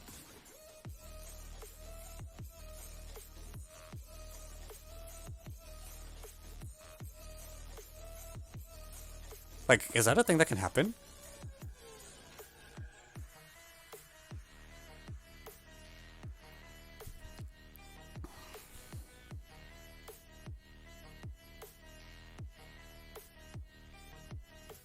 That doesn't happen, right? Like, it's just not okay. Like, let m equals p of 0. So, like, you look at you look at the second term, and you're like, the second term is equivalent to p of 0, is equivalent to m, is equivalent to 0 mod m. But on the other hand,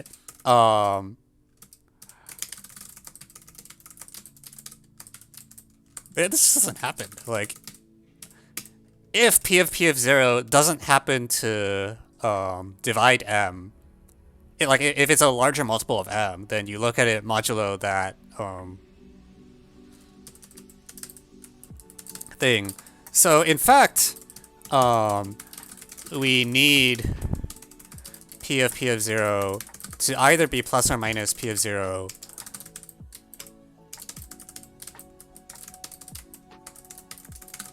for this to even be possible. Which rules out the 2x plus 2 that was causing us issues earlier. Yeah, so the 2x plus 2 issue goes away. And we see that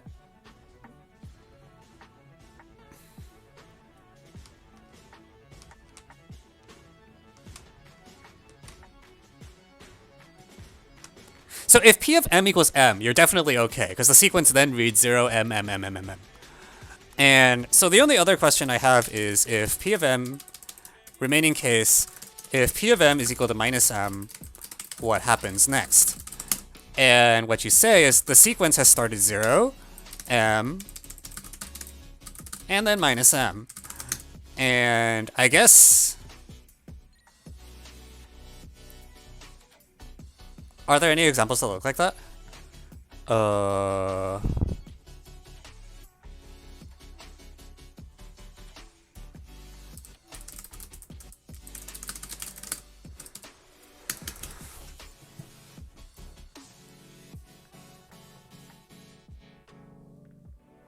The world may never know. 1 minus 1. Why does this feel so bad?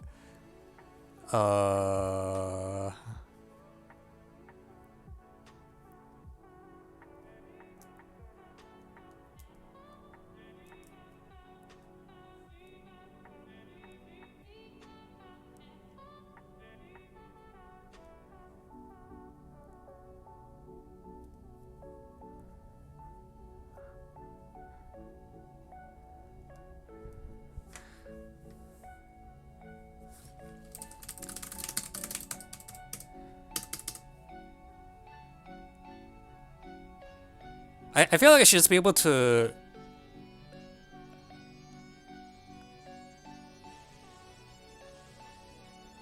Yeah.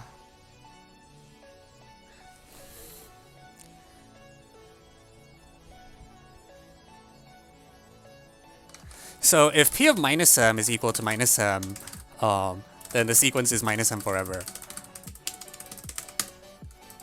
By the same logic, we need p of m, like the third term of the sequence, to divide m. Otherwise, take modulo it.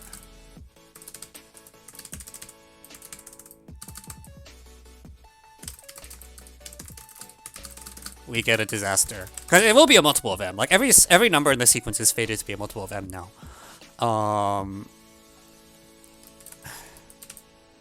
3 cycle modulo it.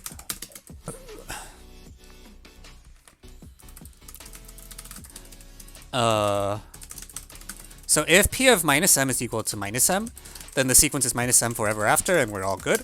If p of m is minus m equals 0, contradiction, and if p of minus m, I guess 0 doesn't. 0 is a different case. We don't have to.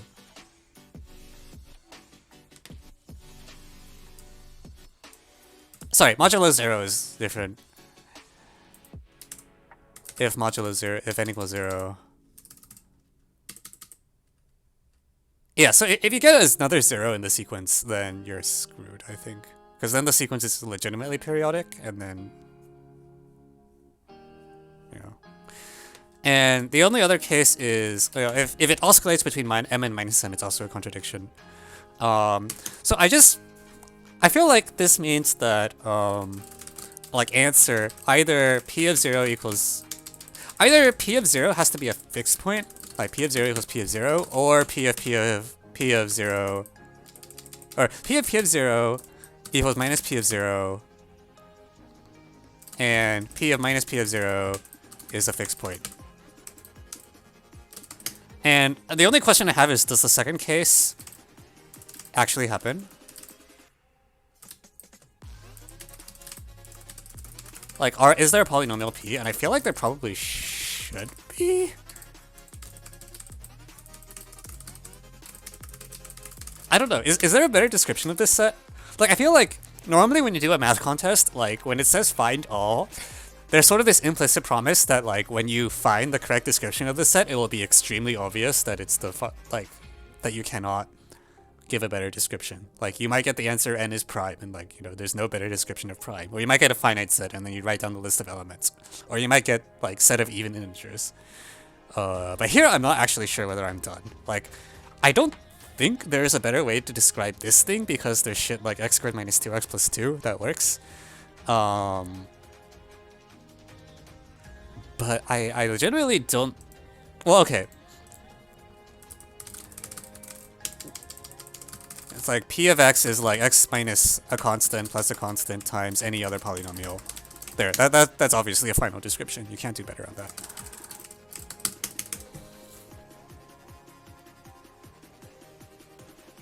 Oh shit. Hang on. No.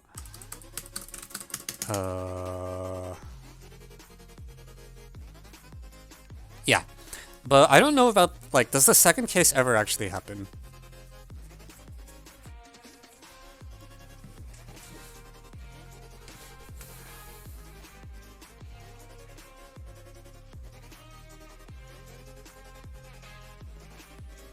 Can you get p of c equals minus c, and then p of minus c equals minus c? I want to say you can. Okay, so first I need like p of c to be minus c. So it looks something like this for some c. I'm like switching between c and m interchangeably, which is a little bad. And then I need minus c to stay minus c. But hang on, I fucked up. X minus c. Sorry, this one has 3 different conditions. Okay, the first is p of 0 is minus c. The second is p of c. No, hang on. P of 0 equals. Oh fuck. There's a description. There is some description, and it's going to be super annoying to write.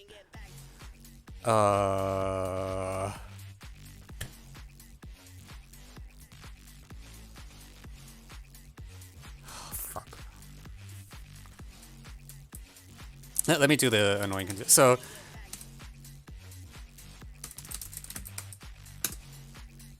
So like minus c has to go to minus c.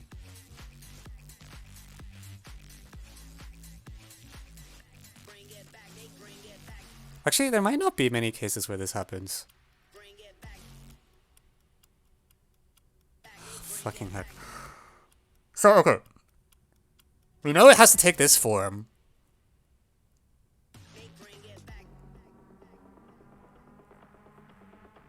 Because it's like, okay, like, you know, p of c and p minus c are both minus c. So p of x plus, yeah, it should be like s plus c x minus c times something.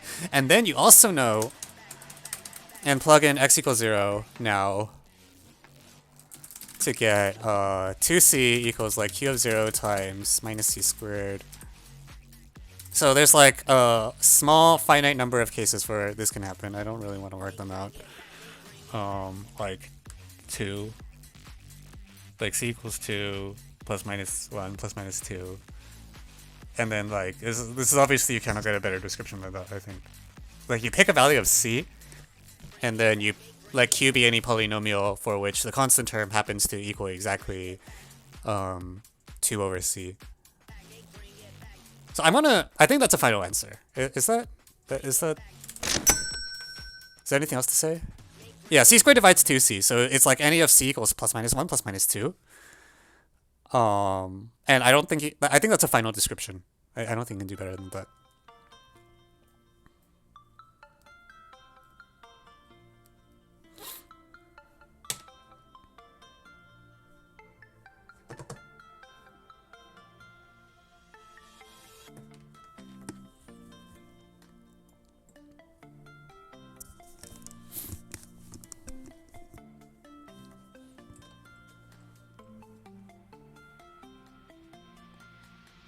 All right, we're done.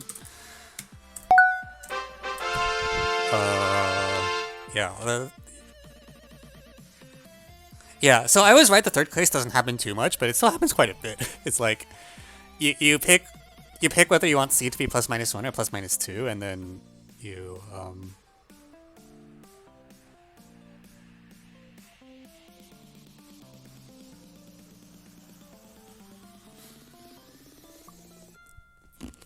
yeah, okay. Yeah, C is bounded in the, triple case. It's not bounded in the second case, in the, like, 0CCCC case, because you can literally just... I mean, I gave a complete... Like, this is a complete description. Okay, cool. Let me just write this up. The quantifiers are kind of, like... kind of much.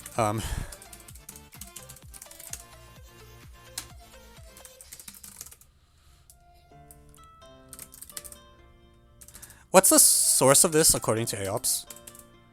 Is there like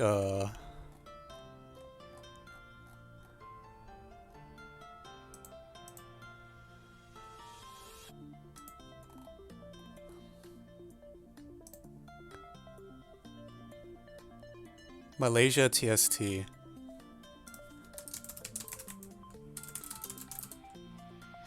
Or SST? Wait, what is TST or SST? What is SST? Wait, okay, now I need to know whether that's like is a typo for TST or it's a different contest.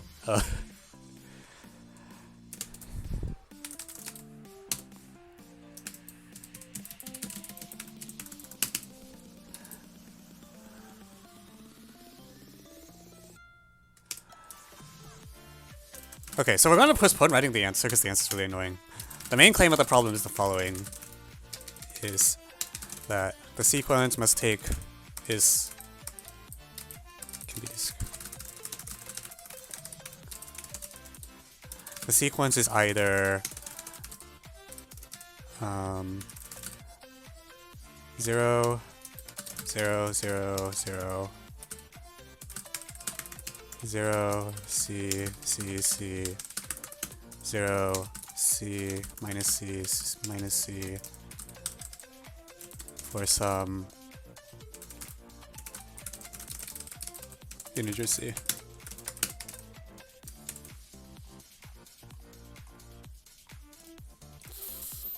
Yeah, and proof.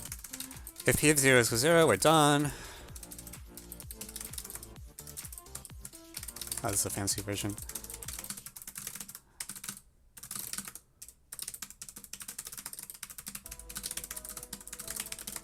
Then every term in the sequence is a multiple of C by working modulus C. On the other hand, every term must divide C. Indeed, if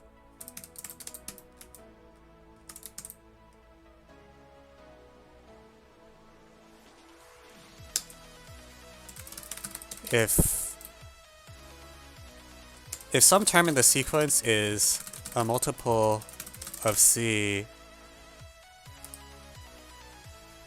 that is not plus minus C, then taking modulo M. Well, actually, just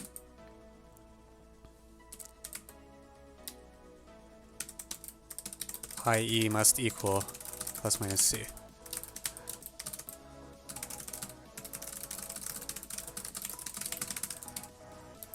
if some term m in the sequence is a different multiple of c, then take modulo m to find the sequence is not eventually constant.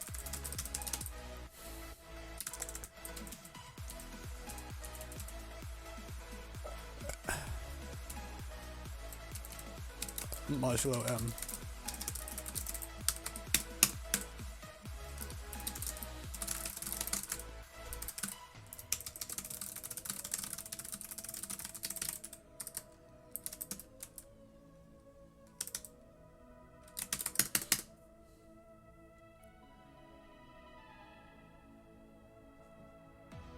Okay, and the claim just follows from this. Yeah, this is why you don't do the fancy crop. I was trying so hard to do like Chevatarov magic, and then other people were bringing up random arrows problems, but also like it's just this is what happens when you know too much stuff. You miss the really obvious thing that's right in front of you, namely that literally you look at the second term of the sequence and it has to be one that you shit. Also, I put the brakes in the wrong place. God, I was trying to use Chebatarov density. Shame on me.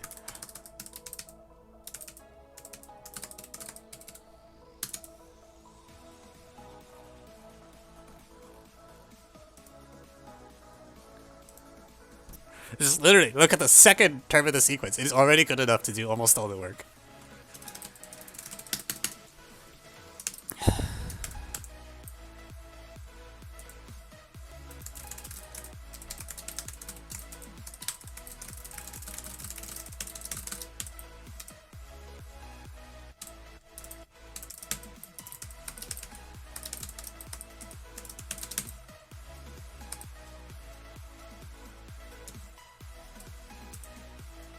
Actually, I'm going to drop the condition C is non-zero, because we only use it in the proof. It's actually easier if I do it this way.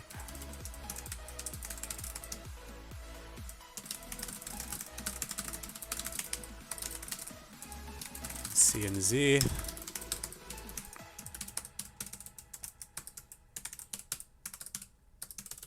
Polynomial form, X.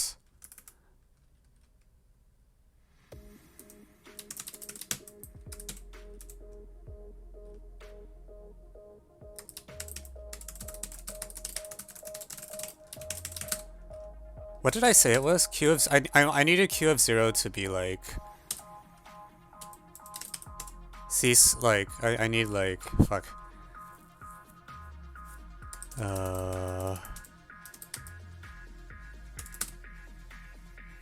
P of 0 had to equal C. So it's like 2C over minus C squared.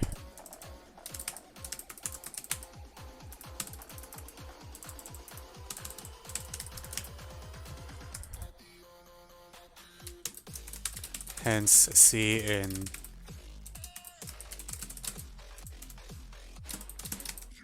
plus minus 1 plus minus 2.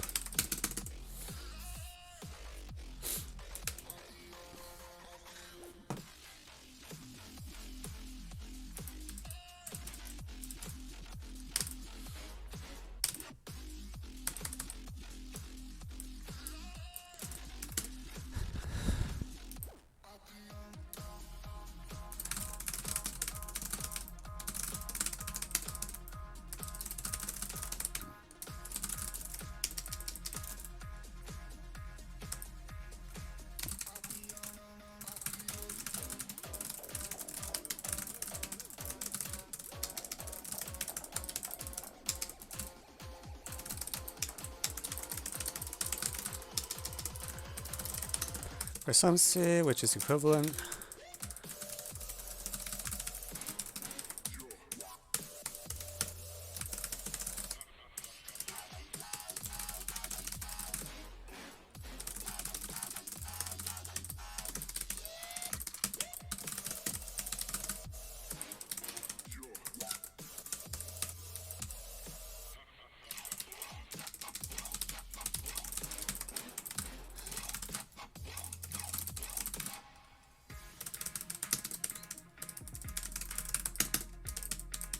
Okay, I think that's literally it.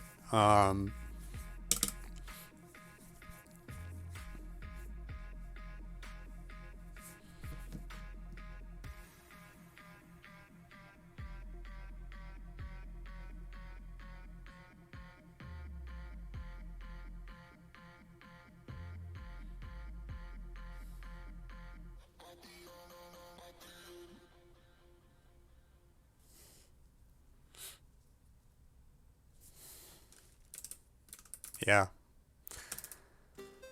Wow. Way to get baited. Because literally, like, if you look at the this is the main work, and we looked at literally like even though I stated this M thing for any term in the sequence, in truth, you actually only need to look at like the first like 3-ish terms. Like you actually like even though it's an eventually constant thing, like if you look at like the first 3 or 4 terms and 2 cases, that's literally all you need to do. You don't need most of the terms in the sequence at all. It's just all bait. Yeah, I got duped. Was not paying. Well played.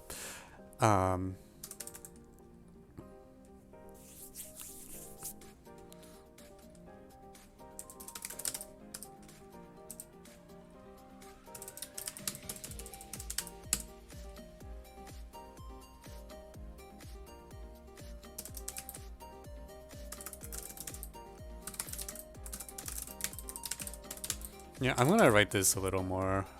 XRX minus frac 2C. I think that's a little more obvious that it's a final answer.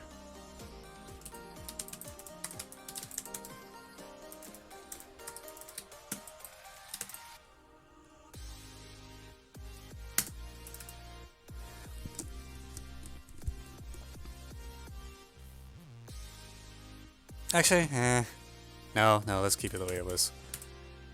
It's harder to read that way.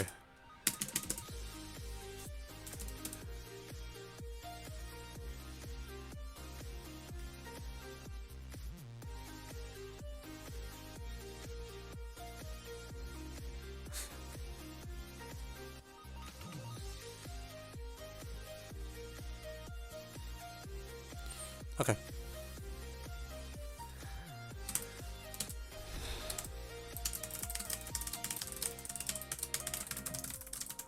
I feel like I'm supposed to classify this as a number theory problem. It's a little... I don't know. I definitely went down the wrong rabbit hole for a while. I was trying stuff that was way too fancy relative to what I needed. Wait, why did I write arrows? We literally just explained it's not arrows. I think the answer is hard to come up with, but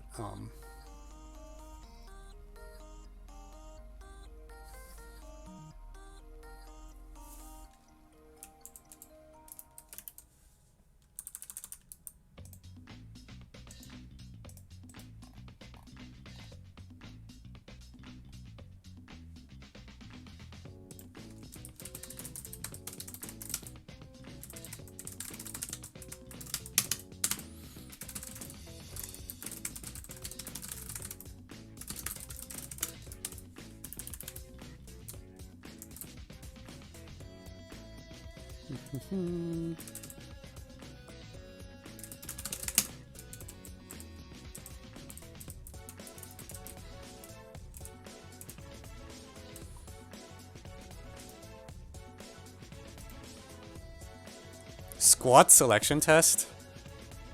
Really? They call it a squad selection test?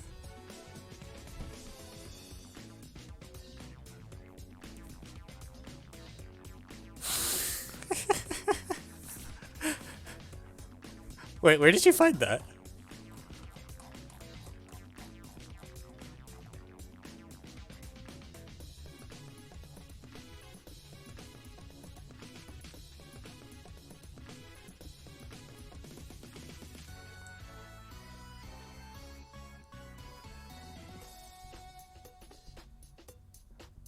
The only possible polynomial is 0. Oh no.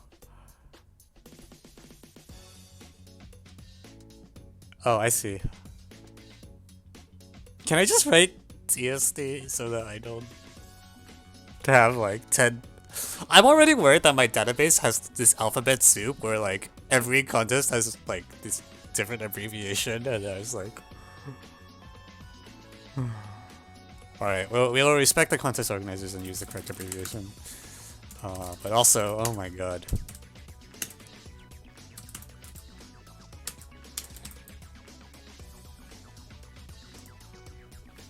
Squad selection test. What a concept.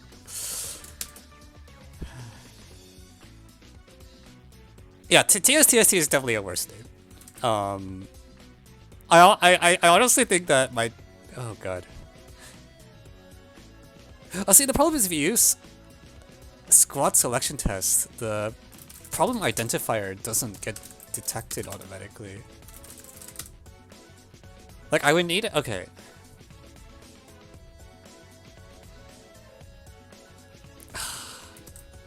I would need another edge case in the like PUID detection algorithm.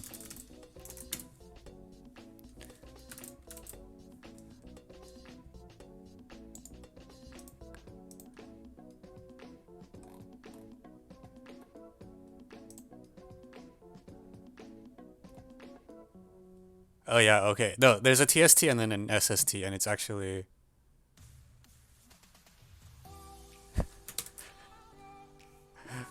oh my god. There's team selection test and then selection team for the squad team in year N+1. You know, I really think this is all the US's fault, isn't it? Is it? The stupid 2-year thingy. Oh my god. I'm pretty sure the US was the first country that had a test whose official name was literally TSTST, and then after that I saw like things quoted as China TSTST and like German TSTST, and now we have Malaysia STST. So I don't know if it's our fault, but we were the first one, and it doesn't bode well.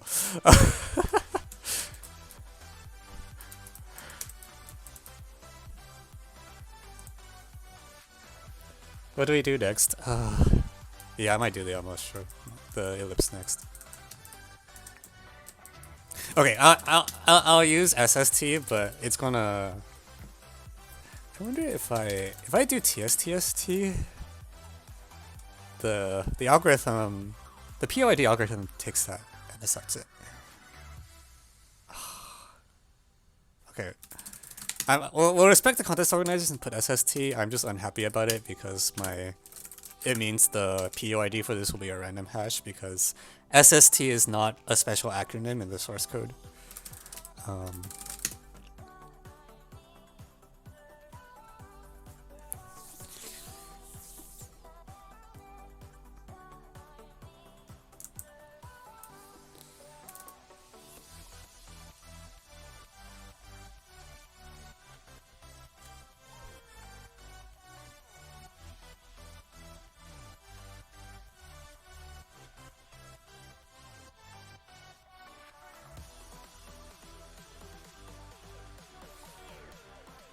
Okay, we'll do the cross ratios. Fine. It does look like it should not take too long.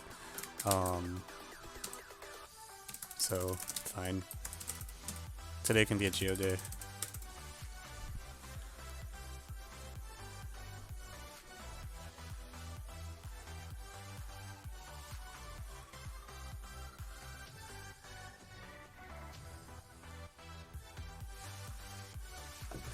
Okay,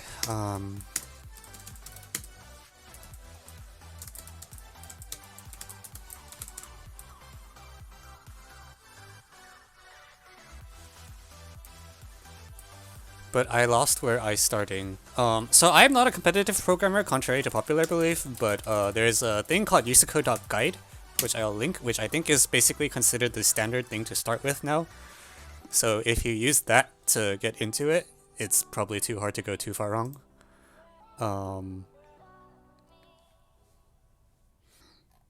Yeah. Yeah. Code wood. Oh my god. Let's see, one of them is free and self-paced. Well, I don't know, it doesn't matter. Alright, I should probably use the whiteboard for this one, right?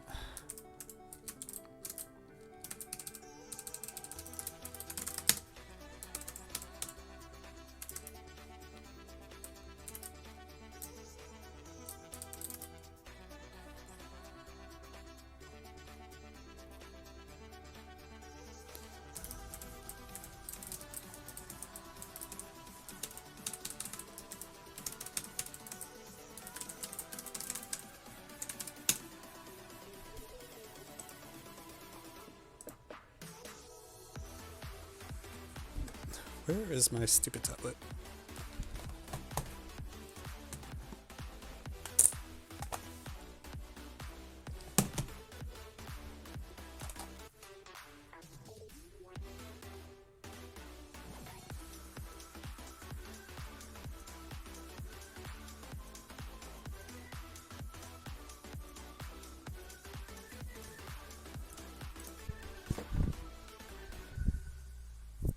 Oh my god.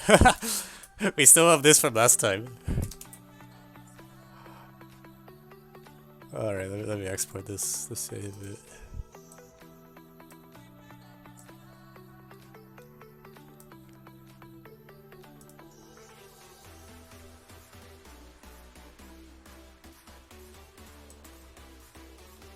I can get behind linguistics with it. I don't think mood is a bad thing. It's just I feel like if you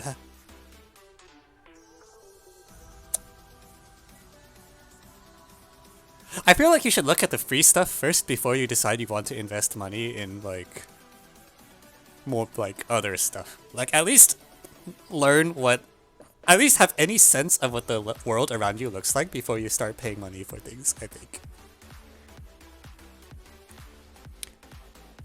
Like I don't know, like if you want to get into like wine tasting and you've like never had alcohol before, I don't think you start by going to like the most high-end restaurant, like right, like kind of thing.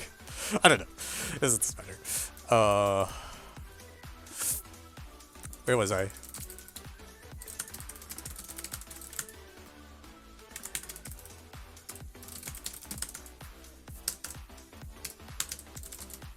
Oops. Okay.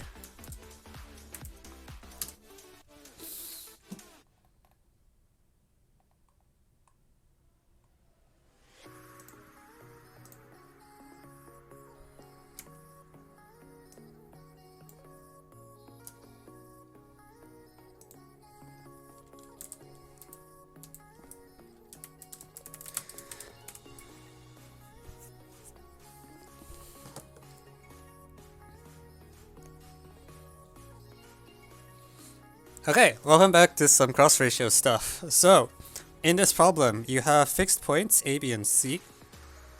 And I'm just going to draw them in the usual order, I guess.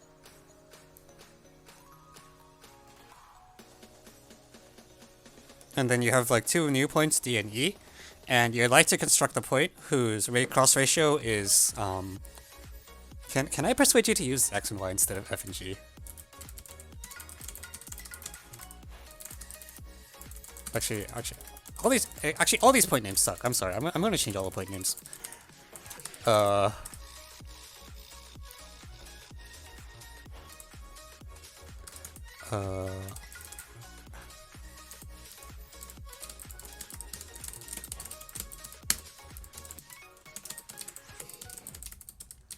X, Y. Cool.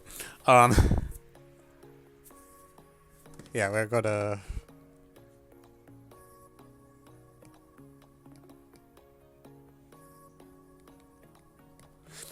And you want to do a projective construction that gives you the sum and the product of the cross ratios.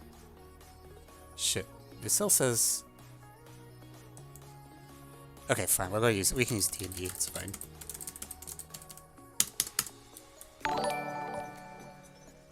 Thank you, Ishiji, for the follow.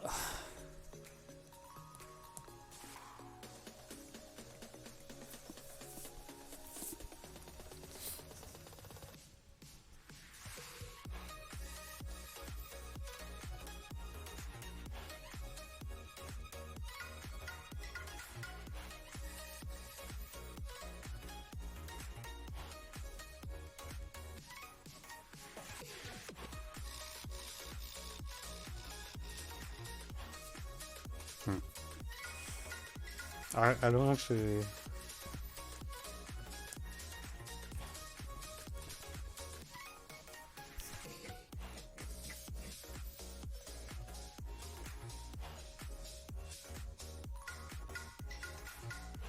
How do you add crap? What?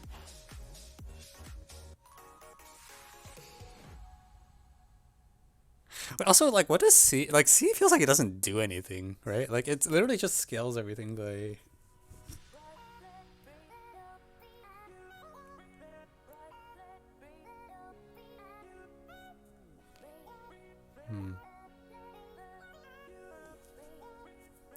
Okay, well, you know what? We're gonna just take, Oh, fuck. I have to... Can I work in CP2? There's no context here, so it shouldn't matter. But anyways, what I was gonna say is, like, because everything's invariant under homography, any construction that works in certain special cases should work in general. So it would be enough to do the problem in the case where AC, like, C is just the midpoint of AB. In which case, actually, heck with it. Like, forget that. Like, we're just gonna move C to infinity, okay? And now the ratios are just normal ratios.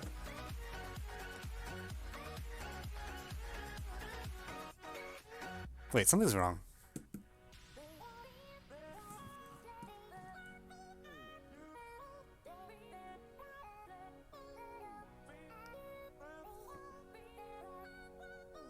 That ruins things.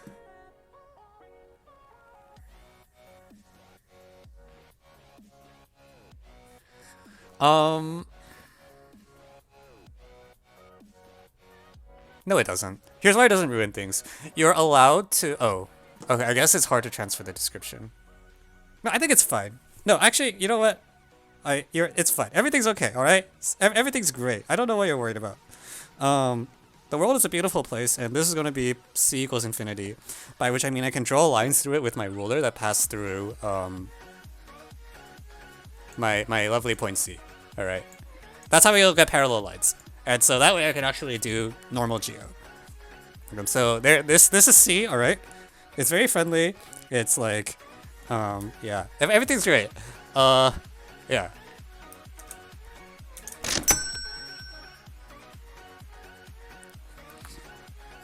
Okay, so now I need to add two ratios and to, like, multiply two ratios somehow. Shit, I don't know how you do geo.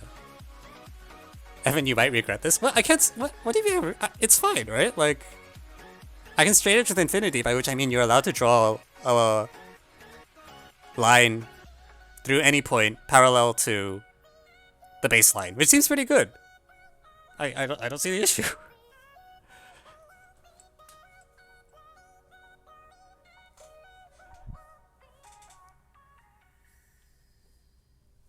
Right? Evan, you might regret this. That doesn't bode well.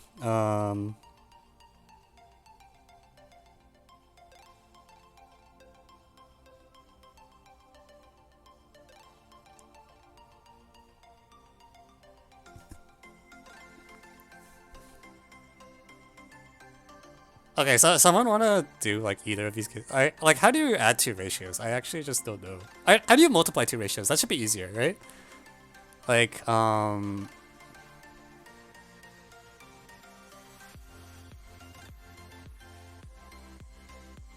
maybe actually hang on. So a cross ratio, like ABCP. What's the definition of cross ratio? It's like P. All right, I'm gonna get this wrong. CA, CB against direct ratio PA, PB. And what I try to do is I try to take C to infinity so that I got PA over PB. But I could alternatively take B to infinity or A to infinity, in which case something different would happen. It would be like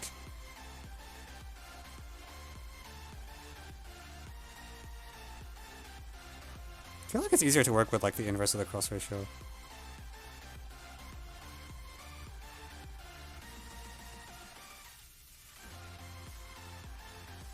Oh god damn it. Yeah, actually no, forget the ratios. We're gonna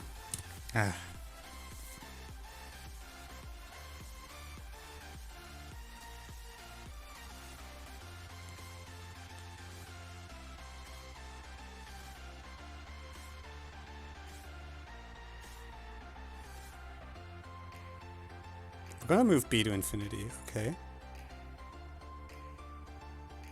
Oh, see, the problem... Wait, is it... How is the cross ratio defined? Is it like PA over PB, or... Which one comes first? I actually don't know, because my cross ratios are always equal to -1, so, like... It never matters which one you use first. But I actually don't know whether a generic cross ratio has... So, when you flip to... Okay, let me see. Yeah, it's CA, so... Oh, no.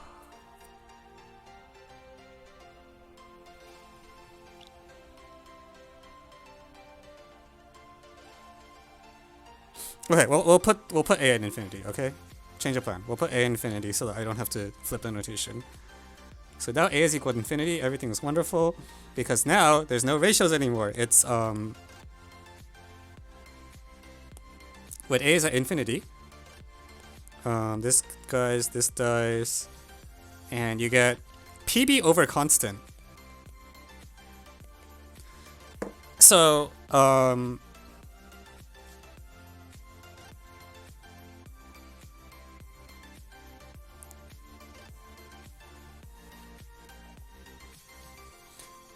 So now I can do the addition. I think I can just do the addition because it's like, it amounts to, I need to construct like CD, CE. So I just build a parallelogram, right? Maybe? Like point B actually doesn't even matter anymore. Like it's literally there as a scalar. For constructing Y. So how do I do this?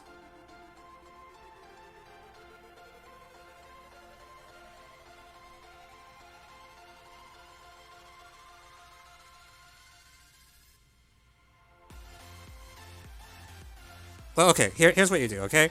Because I have the point at infinity, well, actually, you don't even need the point at infinity for that. You can just do this. I guess that is the same thing. If you have the point at infinity, you can construct the harmonic conjugate here, and then you can reflect this one over this one. So here's Y. Ta-da! Alright, and then I need to get X. How do I get X? See, X is actually more annoying now because I need to divide by BC.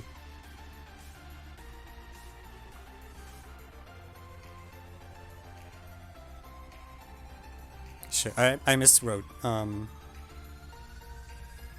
Sorry, I flipped these. B should be this one, C should be this one.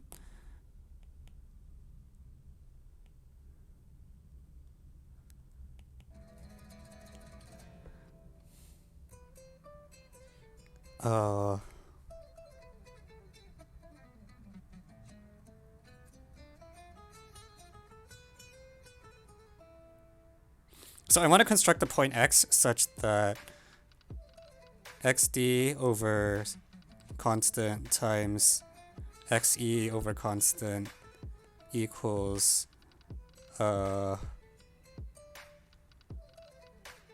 what am I talking about? Hang on, I keep confusing myself. Sorry. EBDB.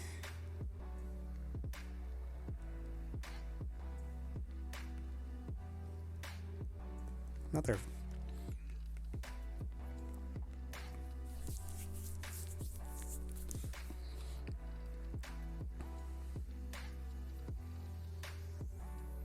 I want XB over BC. Okay. So, this is the power of a point configuration, right? Like EBDB is XB over...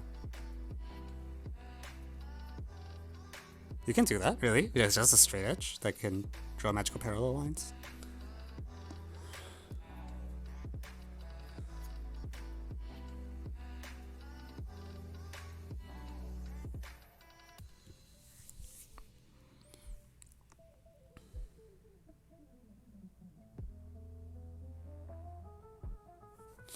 I should be consistent and write CB so I don't confuse myself about directions. It doesn't really matter because I have I have a reflectability, but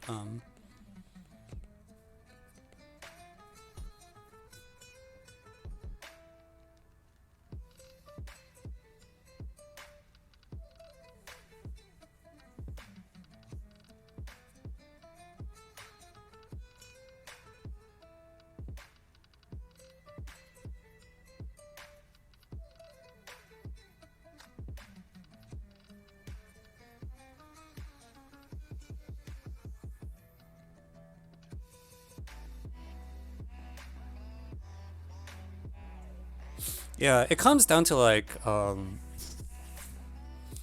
if I have a point B and points D and E, I want to be able to construct like the geometric mean, like this one, which is the point such that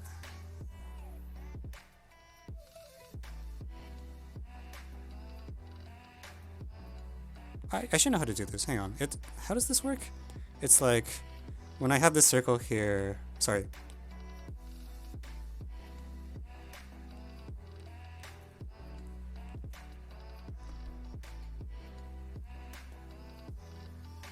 It's actually. I want to get both red points at once, somehow. But also, this should just be standard. Like, this is a ruler only challenge with a geometric mean. I should be able to do it. Right?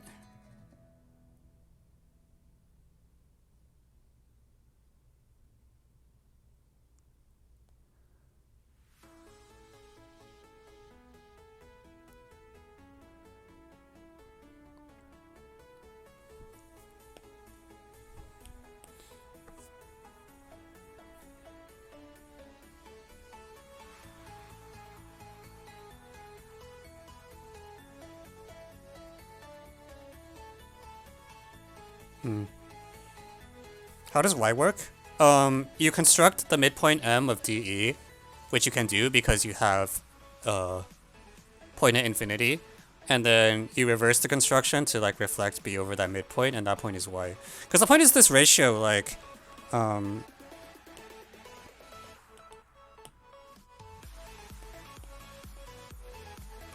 like this ratio only depends on it's not even a ratio once you project A to infinity. It's literally like a length divided by CB. So it's like you need to add the vectors BD and BE, and you can do this because you have a point at infinity, so you can build the midpoints and just do the reflection. Like C is not even used. Like it's not relevant.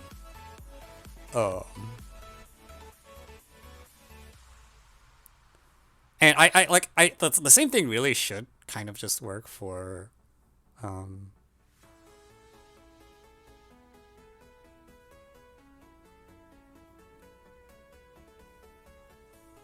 I think the same thing should work for not the same thing, but something similar should work for multiplication, because it's just like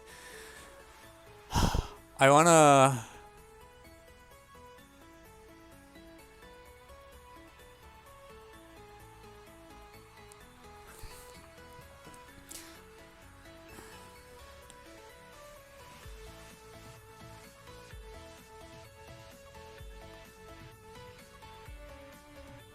like very roughly what's happening is you have like 0. If I normalize it to I'm not even call these points D and E at this rate because I want to just do this construction. If like 0, 1 are R squared and then infinity, like the cross ratio relation between them is like I want to take like how do I label this?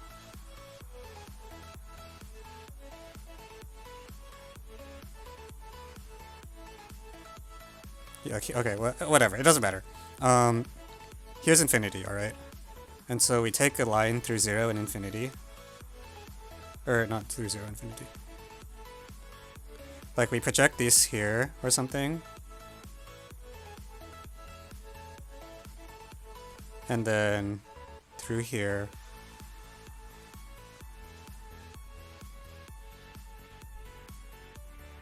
And then R squared will end here. So that's how you can do multiplication as well. Like, none of this actually required. The reason I'm projecting to infinity is so I can use my intuition from normal geometry. But none of this is going to depend on that. Like, it's just, yeah. So, anyways, what you do now is you do this construction one way to get, like, the geometric mean of BD and BE. And you do the construction, then you flip it to get the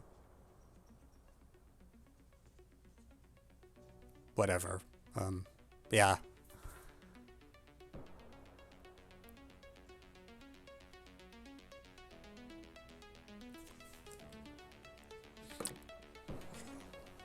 And this should work.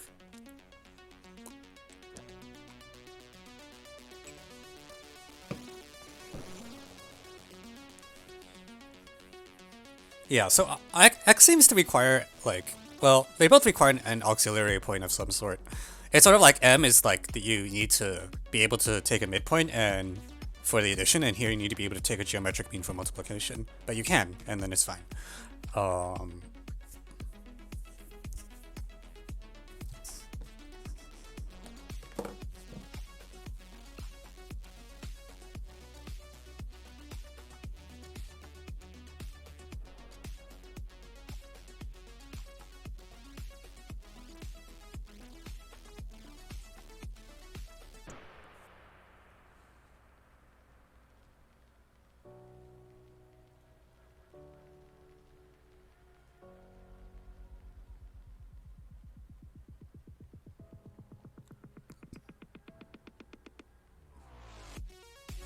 Yeah, it is. I'm trying to think about how to write this up in a way that actually will make sense to a reader.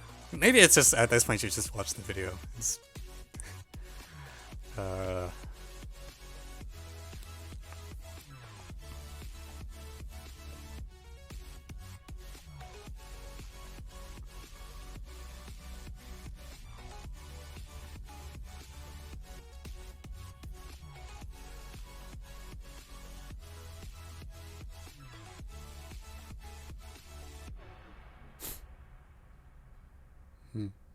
that's pretty funny.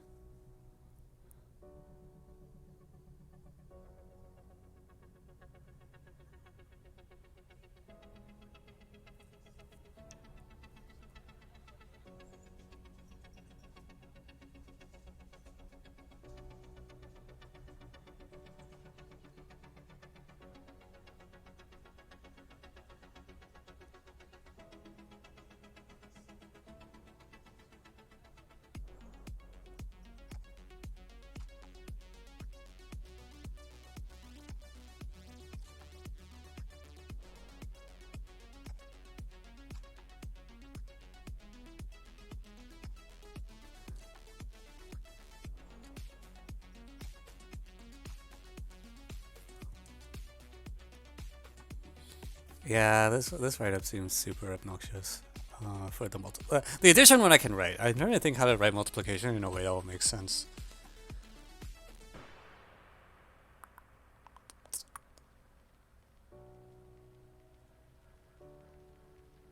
Because I did a bunch of scaling in my head, and it's like I'm a little worried about like square roots going the wrong way or something, even though I don't think I should be.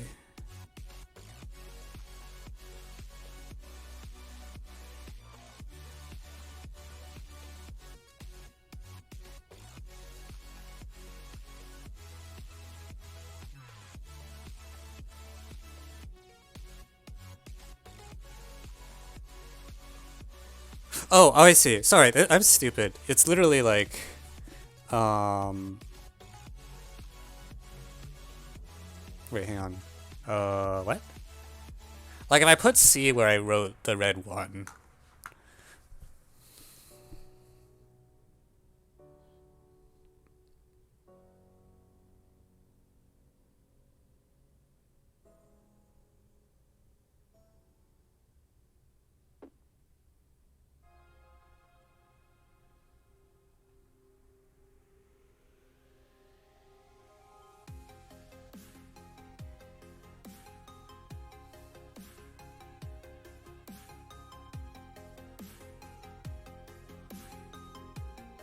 I see. So it's like, okay, I build D squared over C, I build E squared over C, and then, um,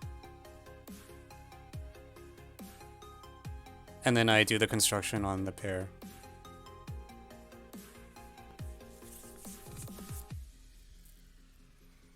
Why do I feel like I'm taking a square root?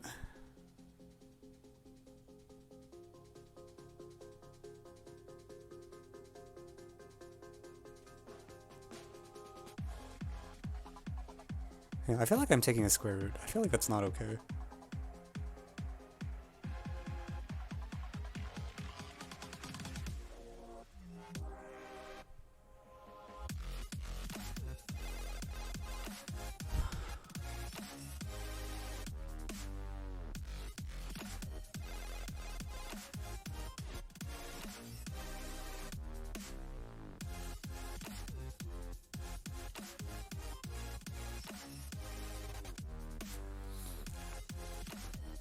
Right, so I have a procedure that if I impose coordinates, like this is, if I call this like,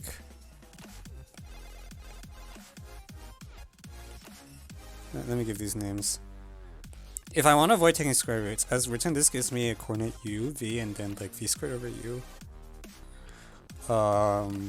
And I need to start from, like I have these points D and E and C, and I need to get to like D times E over C.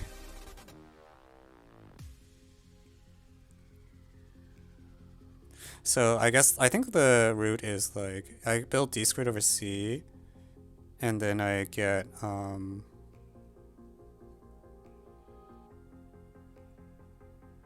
can get E squared over C.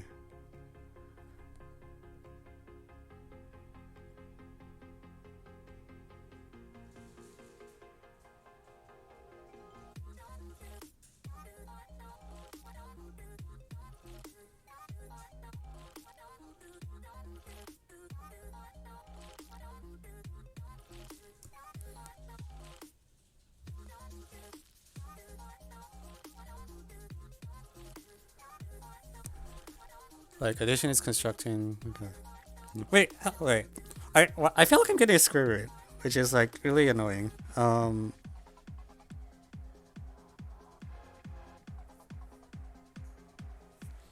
what if I do like D squared over E, and then combine it with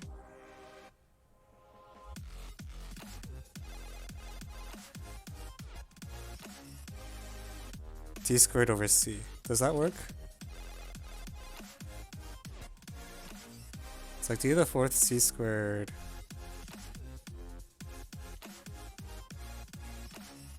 Okay, like D wait. Why are my degrees not checking out?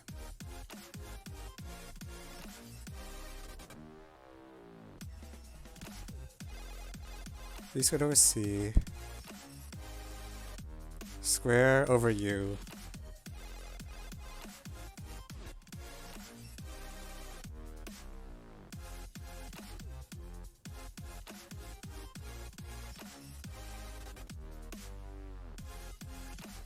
Oh my god, this is so fucking annoying.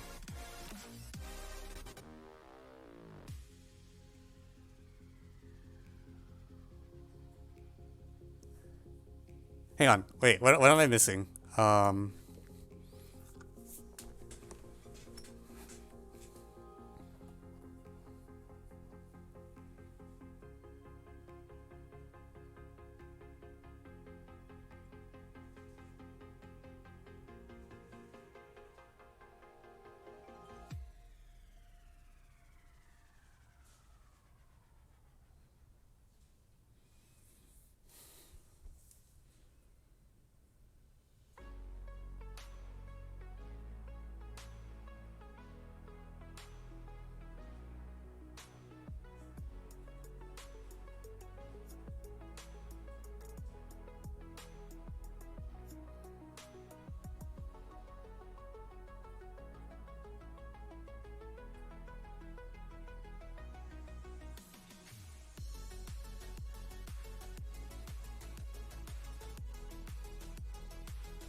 EC squared over D squared? I feel like I'm not getting closer.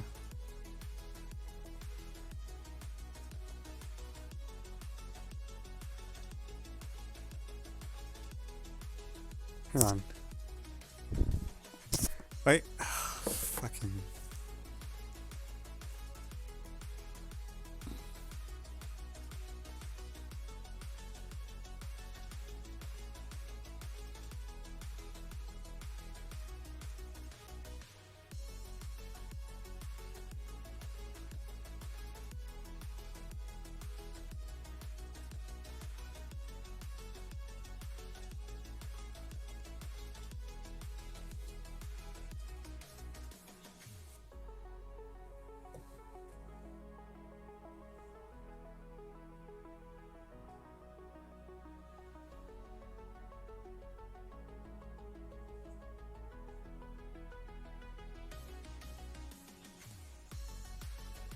Why is this not working?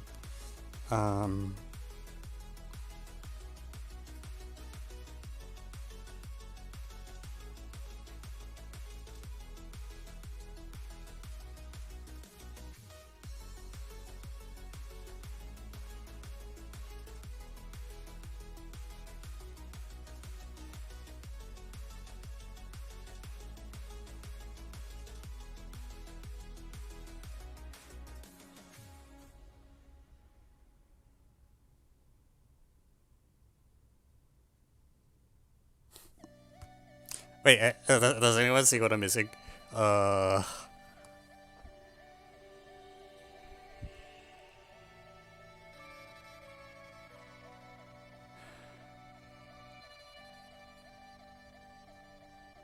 I guess I also have things of the form like c squared over d. Like I can get c squared over d. And c squared over e.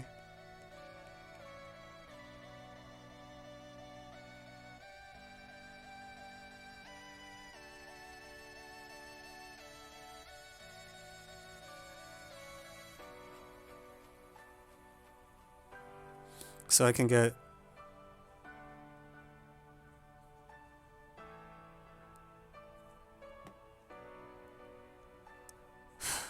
Jesus, oh god. I can get c squared over e squared over, what would I need on the bottom to get d over c? Oh god, there's a cube? No, that can't be a cube. That's ridiculous. I guess there might be a cube. So if I can get c cubed over d e, I guess that would work. No, shit. No, what? This is the goal. No, I literally have it down to, like, there shouldn't be, I'm not getting a hint. Oh, come on. This is supposed to work. There's no way this doesn't work.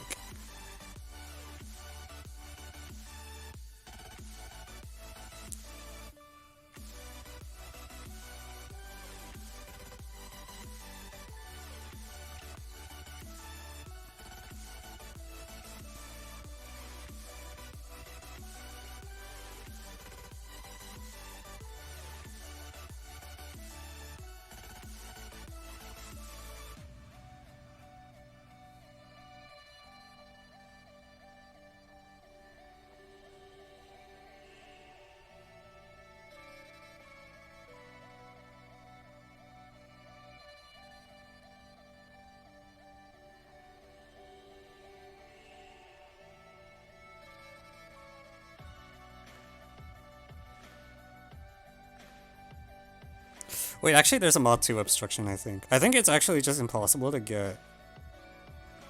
No. Yeah, I feel like it's impossible to get the exponent of d and e to be simultaneously odd. Because it inherits the parity of whatever you had. Wait, this is so weird. Wait, yeah, I have a mod 2 obstruction. What?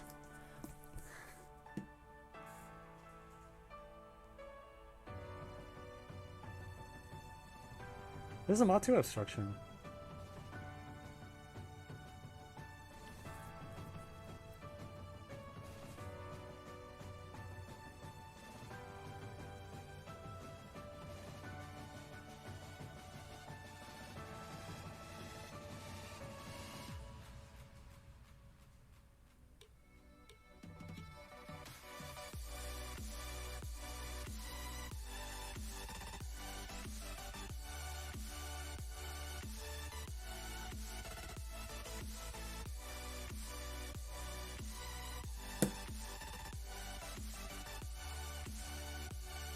How can there be a mod to obstruction?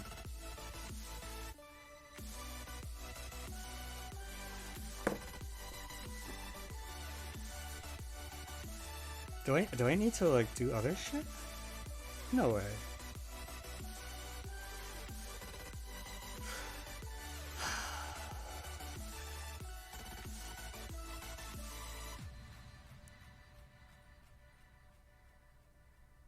Oh, okay. All right. Wow. Okay, I didn't expect to need to do that. Sorry. Okay, this is what you do, all right?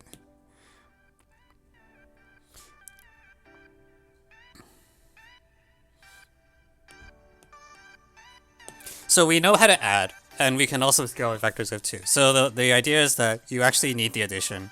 So you do d plus e and square that over c. So we can add and we can subtract. That is fine. And then you actually just subtract d squared over c, subtract d squared over c, and then divide by 2. You can't do it with just multiplication. Okay.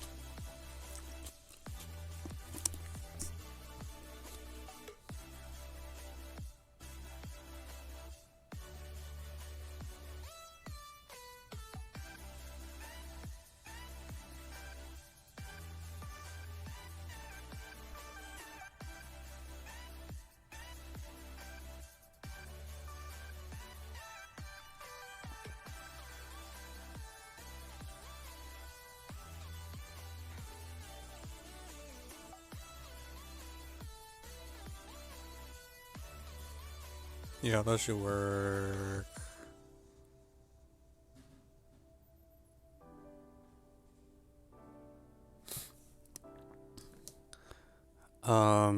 Okay, let me make sure I can actually do addition properly, like I thought I could. Because now I'm a little worried. That felt... It's a D. If I have M, can I verify that reflection does what I want it to?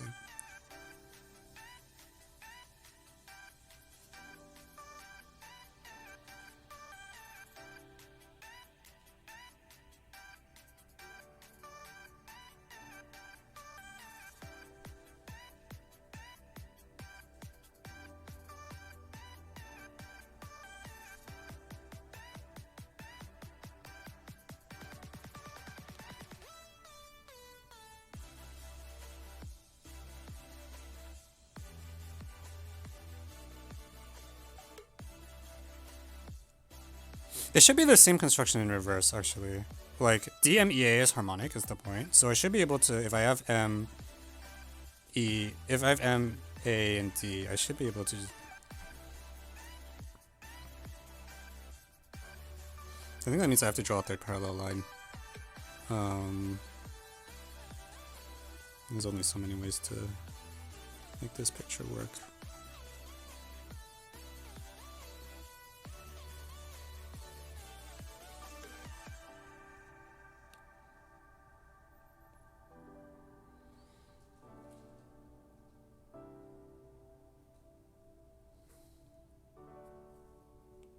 Yeah, this should be fine.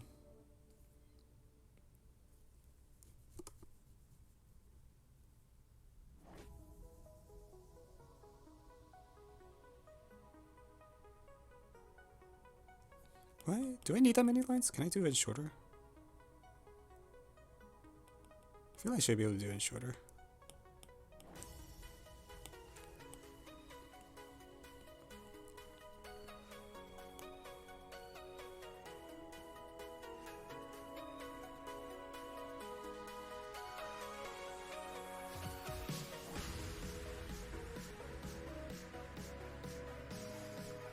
Shit, where was it?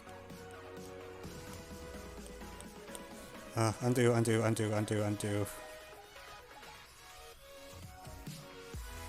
Fuck. Wait, shit, I had it a moment in the picture and then I lost it.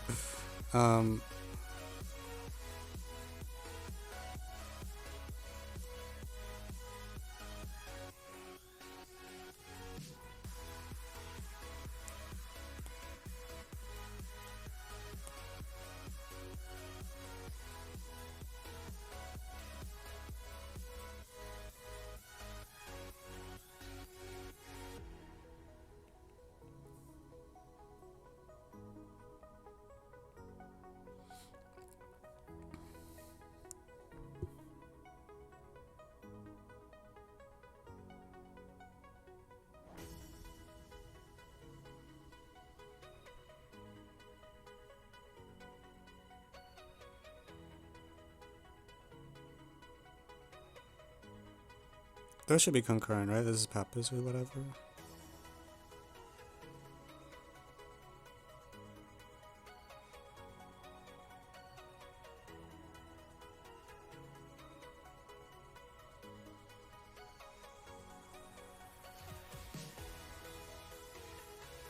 Wait, I'm like totally lagging.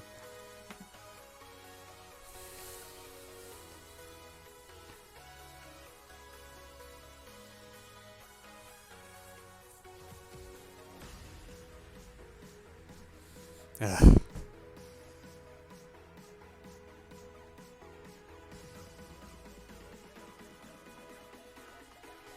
I feel like these should be concurrent, right?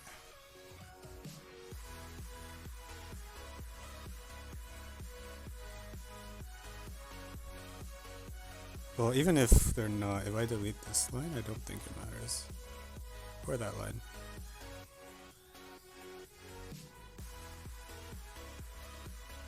Wait.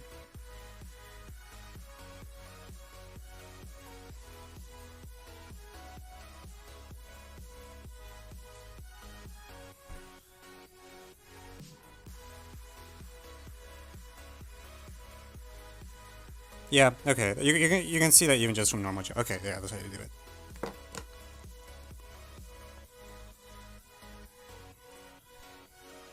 Cool. All right. Cool. Let's write this stupid thing up.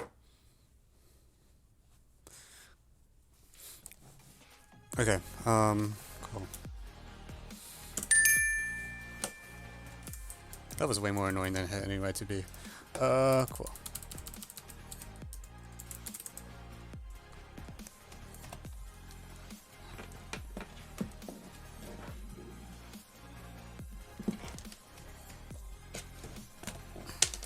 The thing is, I need to like draw diagrams, so it's like super.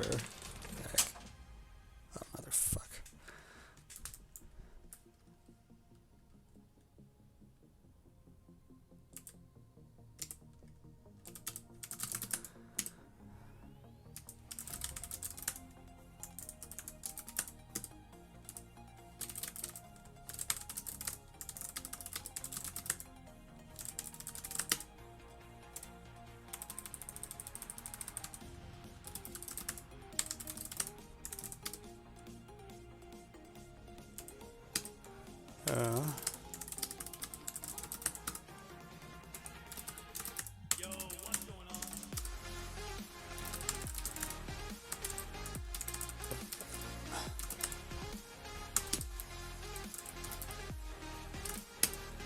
Okay.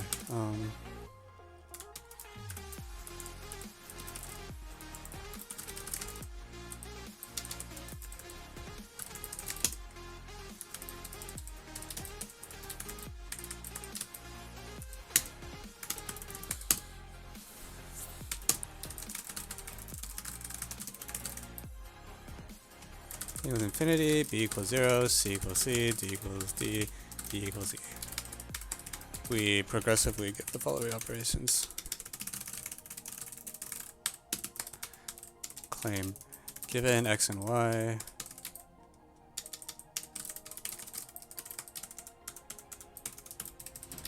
one can construct x plus y over 2 and 2x minus y.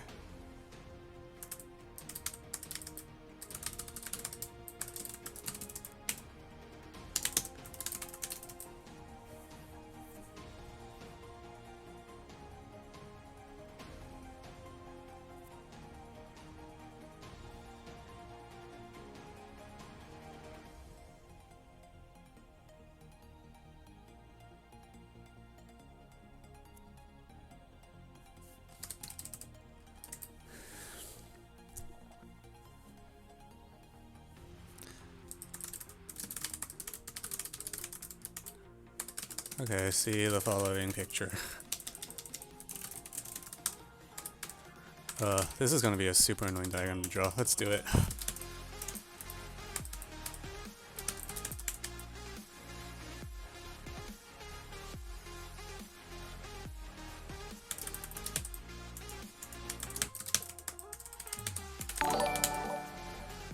Thank you, Math for Life 7 for the follow.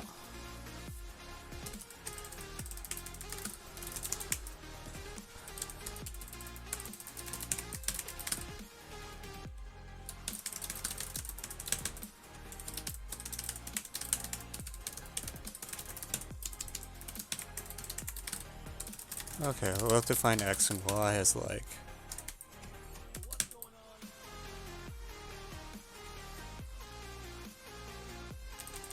What are good things to define x and y as?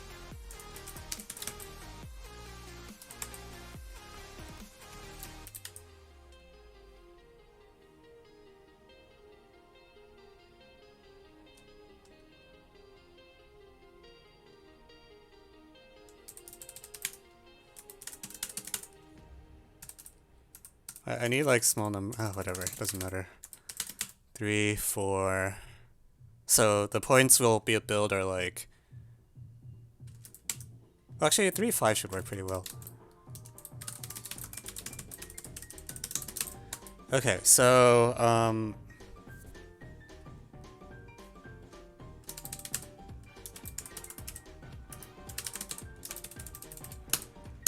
let's start the compiler.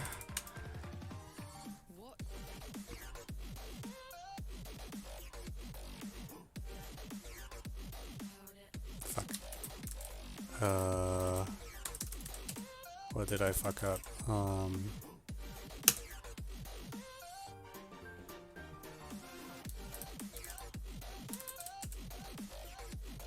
Okay, so in that case, f of p is explicitly equal to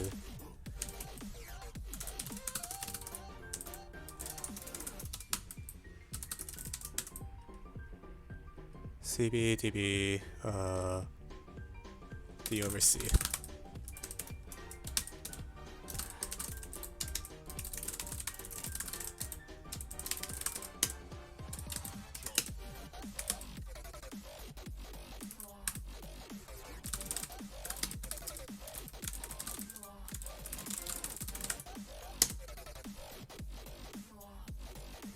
Okay, okay.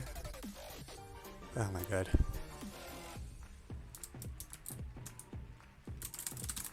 Where's my preview? Okay, much better.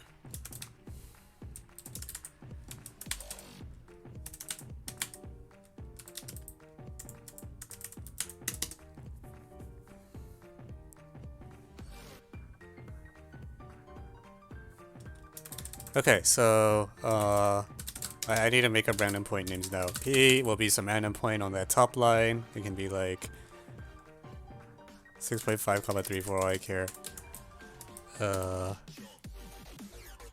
Actually, let's make it a little.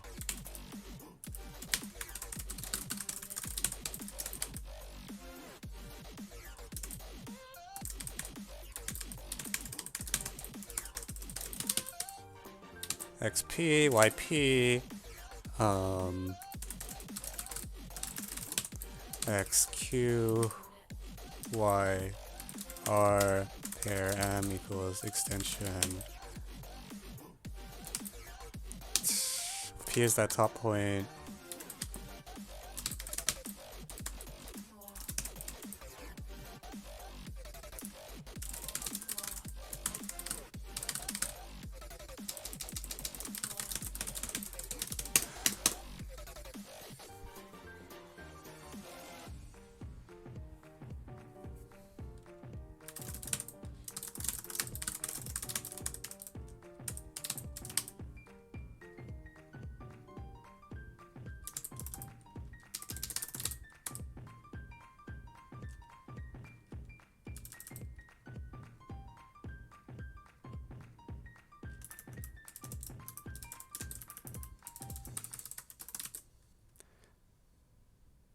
XQ.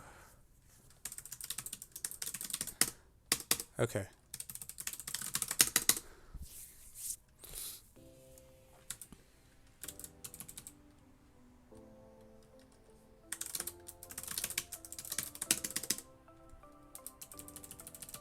I need to do all the dots at the end so they render correctly. Okay, and then I need to copy the terrible construction for the other one.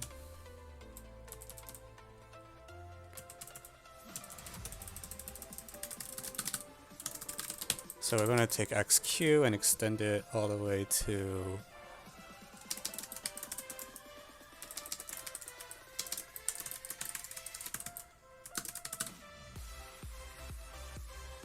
PQRSTU is extension.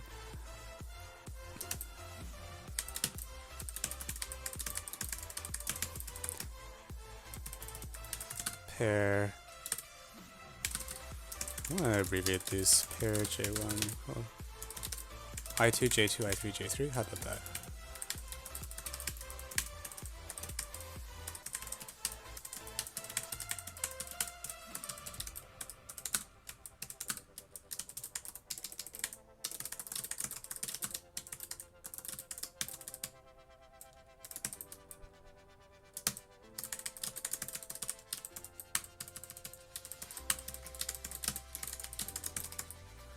Okay, and then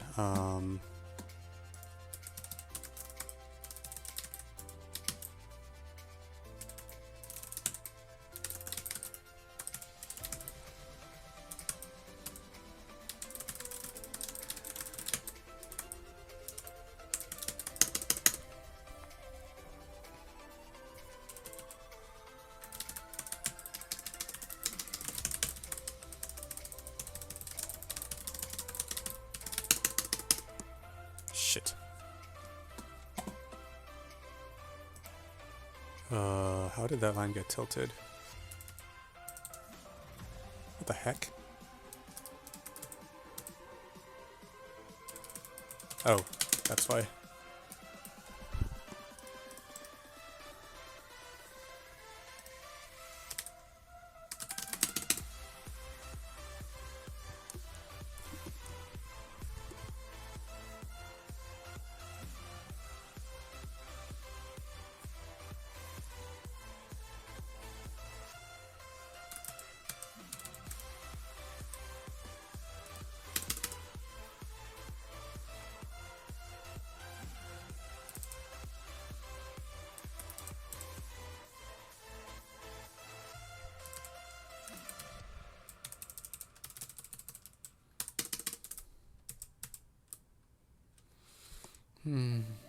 How long have I spent on this write-up by now?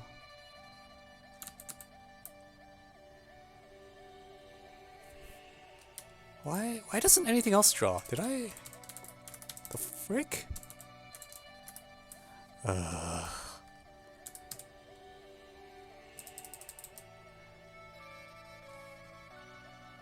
X...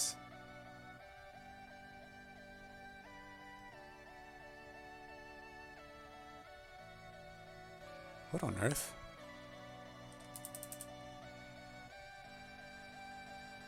Okay, forget these guys.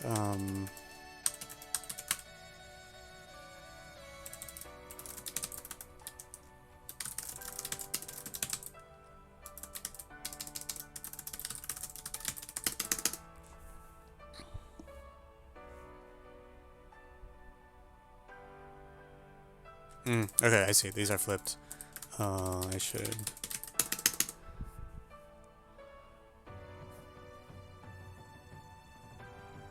maybe? I can't wait to be done with this write-up.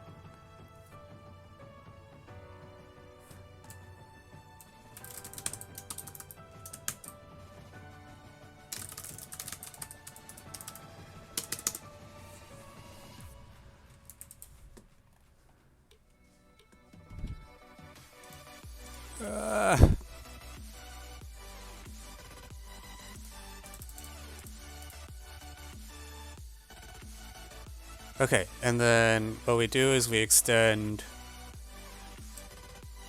XQ a little further, and it'll hit there, and then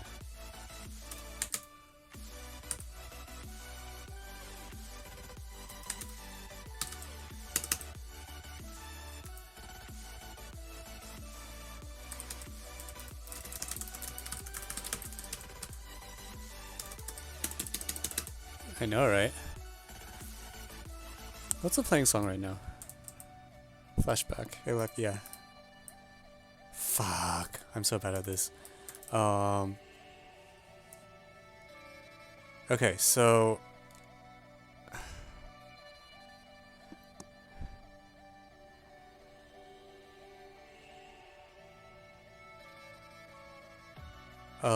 it should be...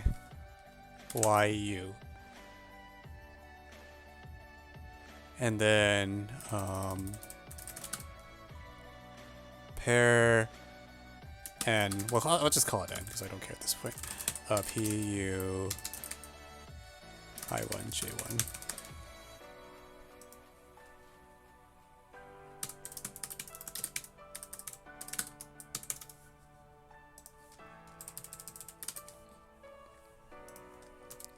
Yeah, I was thinking the music sounded familiar. It's Electronomica. That's nice.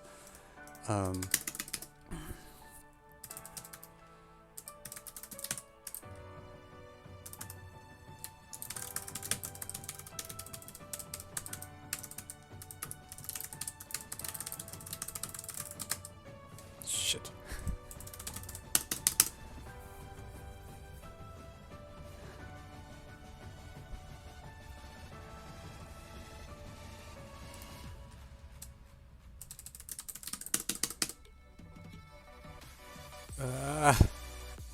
Okay, why? I really should just label the points, honestly. QT, YT, PN.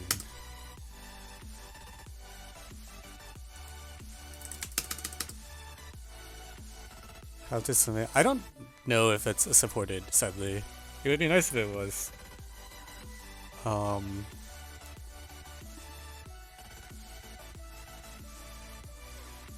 Okay, and now I need to actually add in 0, right? So we're gonna 0 at the origin. And we're gonna take one more projection from Plu. Use extension, PV, P origin.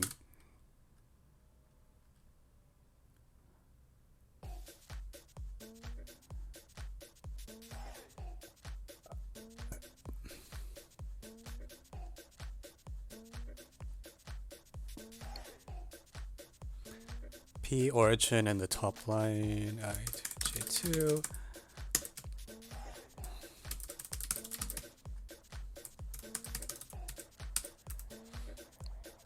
So then I take that and then 0xy.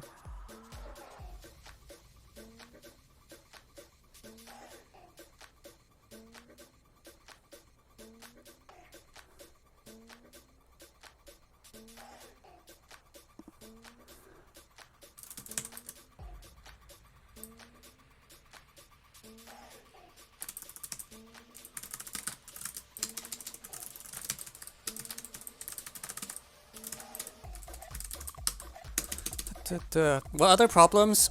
We did a periodic problem and we did tangent CGO.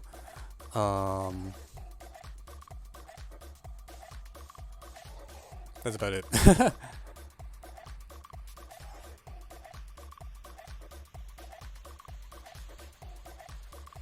Okay, so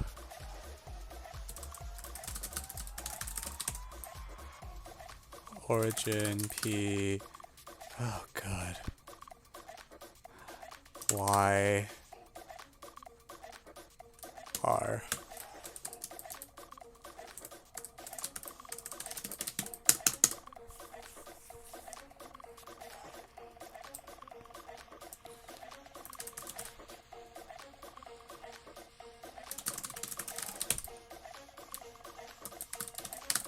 W, Q, I1, I0, or I1? I1, J1.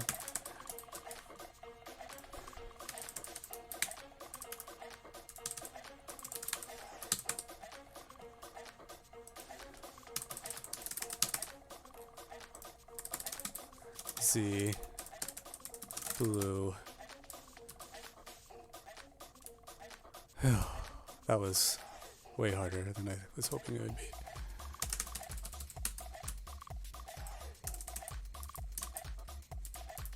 WP. I think I'm done with that part of the write-up.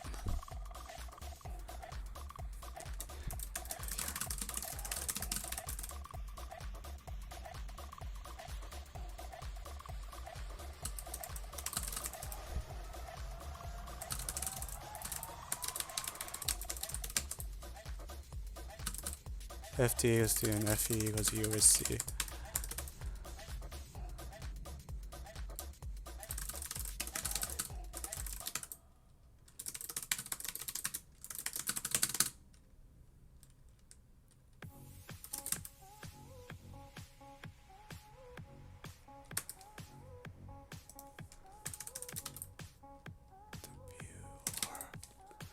Equals D plus E plus has f of x equals f of D plus f of E.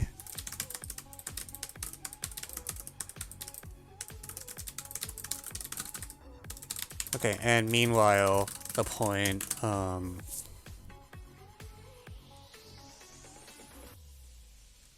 y equals D plus E over 2. Well, shit, what did I do? It was like D plus E over C.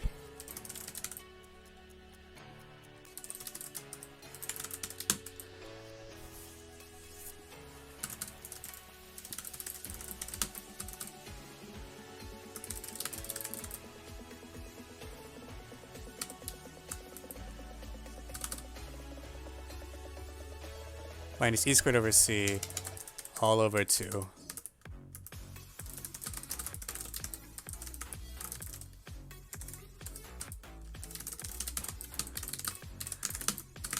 Satisfies f of y equals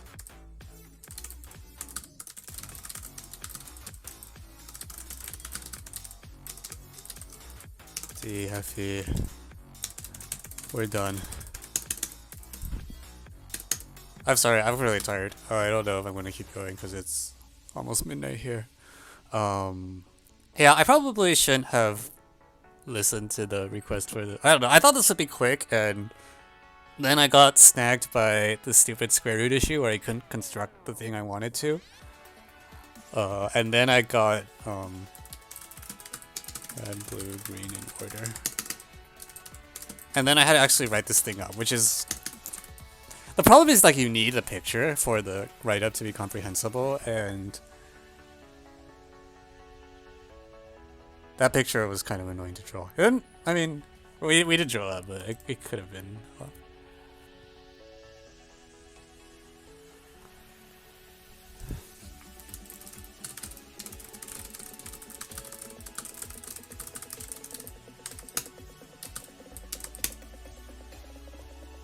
Yeah, I think it's good because it lets you show that, like, you know, homography, you know. You take A to infinity. I was being told not to do it. I'm like, I think you're crazy. Like, why would you not take A to infinity? And here we go. But, wow, that picture was annoying to draw.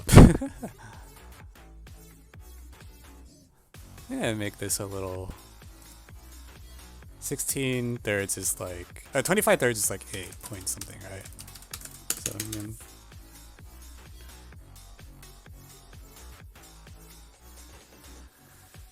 Cut it off a little bit.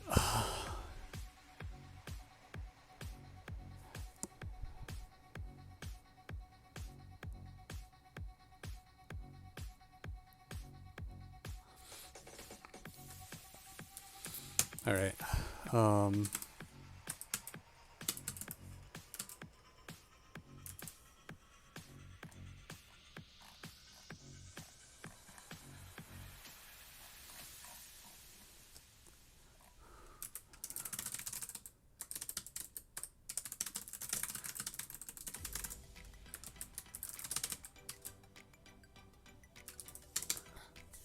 Okay.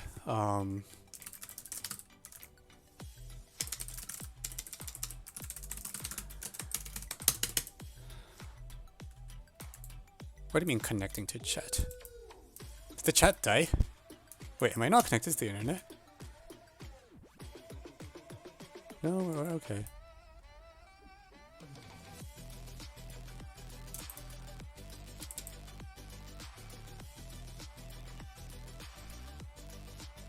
Okay. Yeah, for some reason the chat died for a moment there, so I was worried, but yeah, it seems fine. Okay, yeah.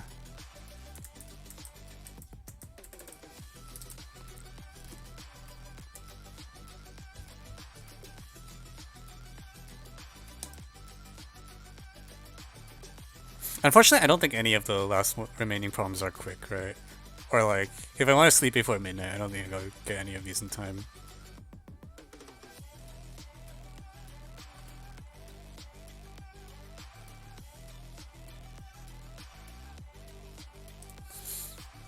Can you send a link to those code forces? Yeah.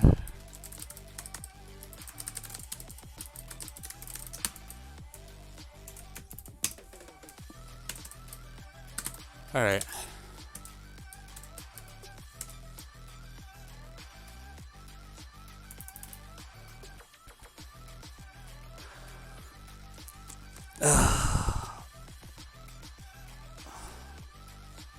Alright, that's fine.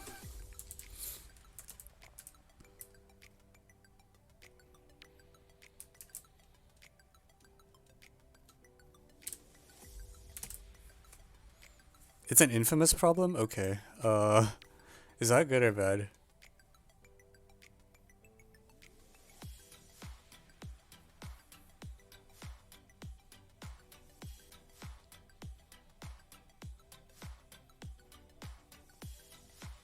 It's an interactive problem.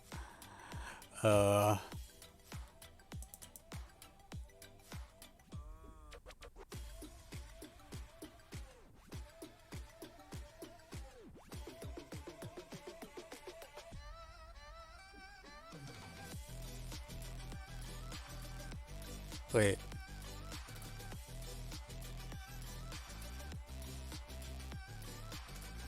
Y is bounded, right? Otherwise you can just pick really big numbers.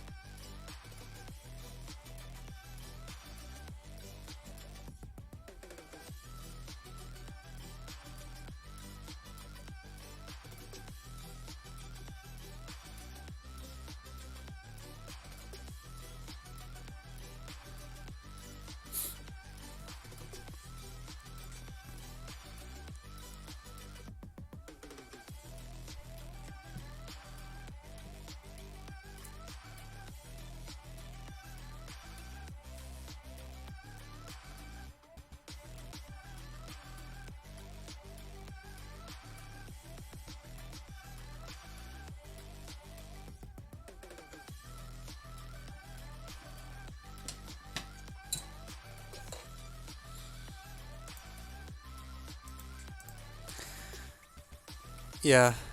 It looks like an only combo problem, I agree. But I think I'm busted for the day. Oh god. Square roots.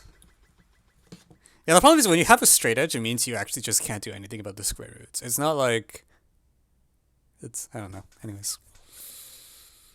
Alright.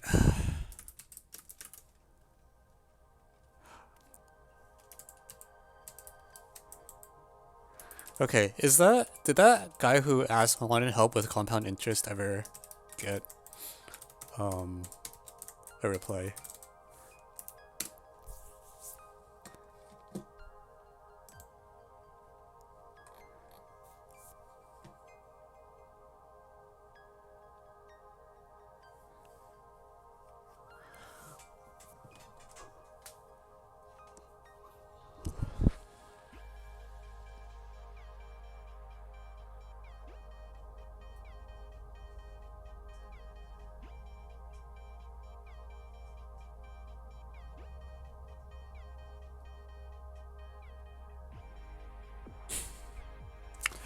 Okay,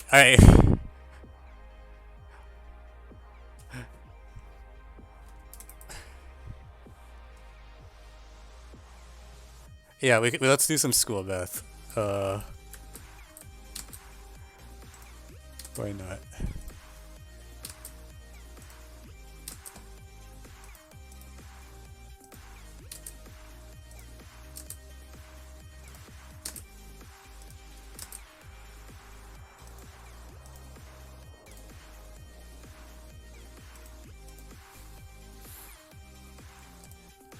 Okay, let me zoom in appropriately.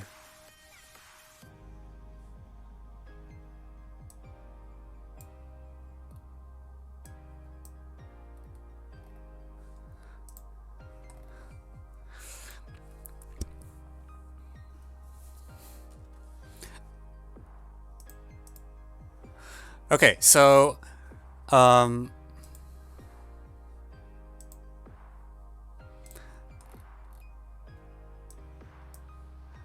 before anyone flames me, the reason this Discord is set to light mode is so that I can tell really easily when I'm using the public stream Discord like via Enhanced Gaming versus like my personal account. Because otherwise I'm liable to accidentally think I'm in one and not the other. So, yeah. Alright, right in, okay.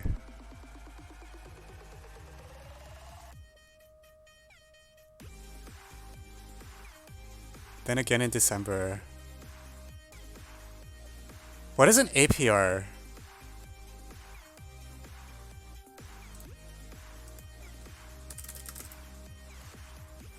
Yeah, I don't need that thread. S equals P times 1. Do you guys know if like rates are why am I doing this kid's homework? I don't know. I thought it'd be funny.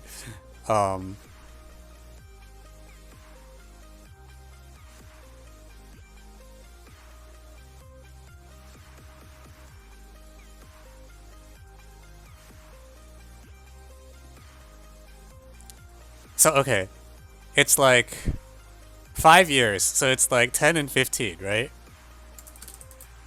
1 plus s to the 15.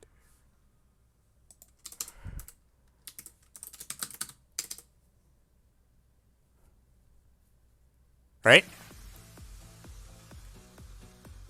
And then,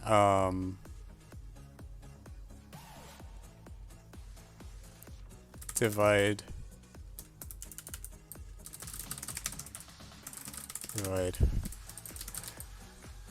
How many years? If n is the number of years, it should be 3p equals p 1 plus r. Shit. It's like 2n and 3n or something? 1 plus s, 3n-ish. Why have integer rounding issues? Doesn't depend on p. Unless p equals 0, in which case n equals 0. Yay!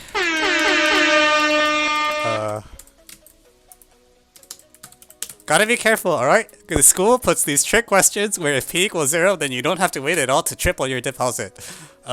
Invest in, I don't know, whatever...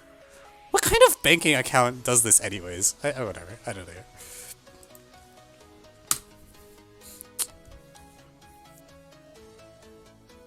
What do you mean scratch work? This is literally the answer.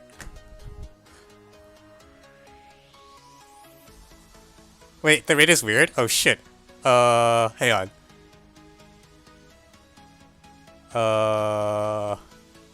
At the end of June. If first earns S in interest at the end of April, and then no, okay. And so on should include December, right? Okay, the question isn't very clear about this, but like definitely. Oh shit! And another deposit of P dollars on January. Shit. I didn't read that part. So yeah.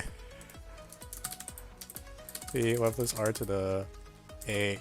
1 plus S to the 12.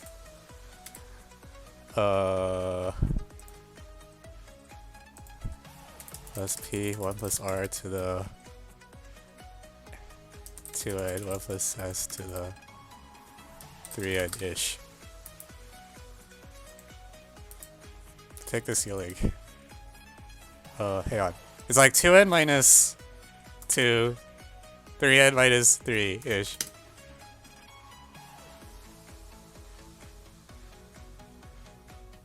Is that right now?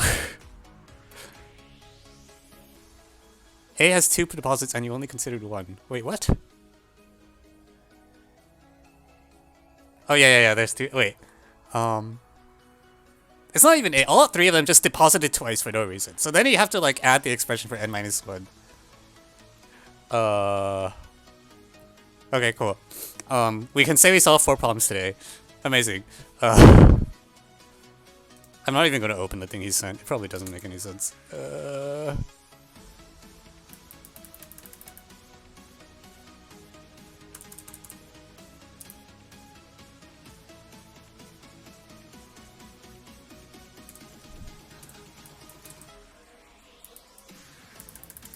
The problem with 2018 divides n, interesting. I think I put 30.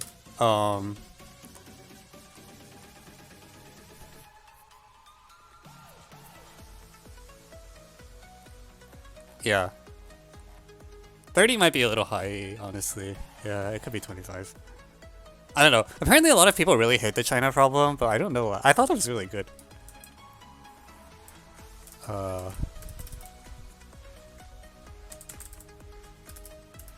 30.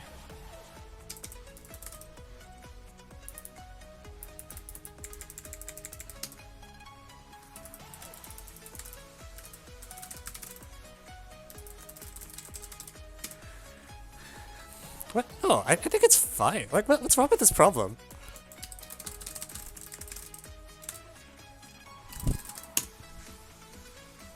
Like, I think it's a really good test of like how well you understand VP stuff, and like, I'm so sorry that 2 to the 1009 happens to not work, but I mean, like, I don't know. I think this is completely fair, right? Like.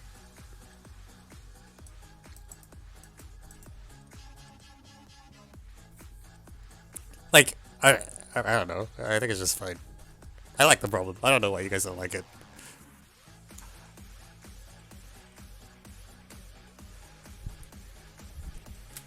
Anyways, RMM 2019-5.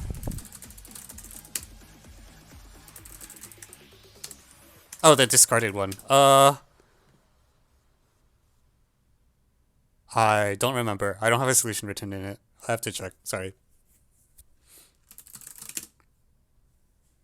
Yeah, that okay. You're referring to the what was going to be RMM5. Yeah, that one I don't remember off my head. I have to check.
Okay.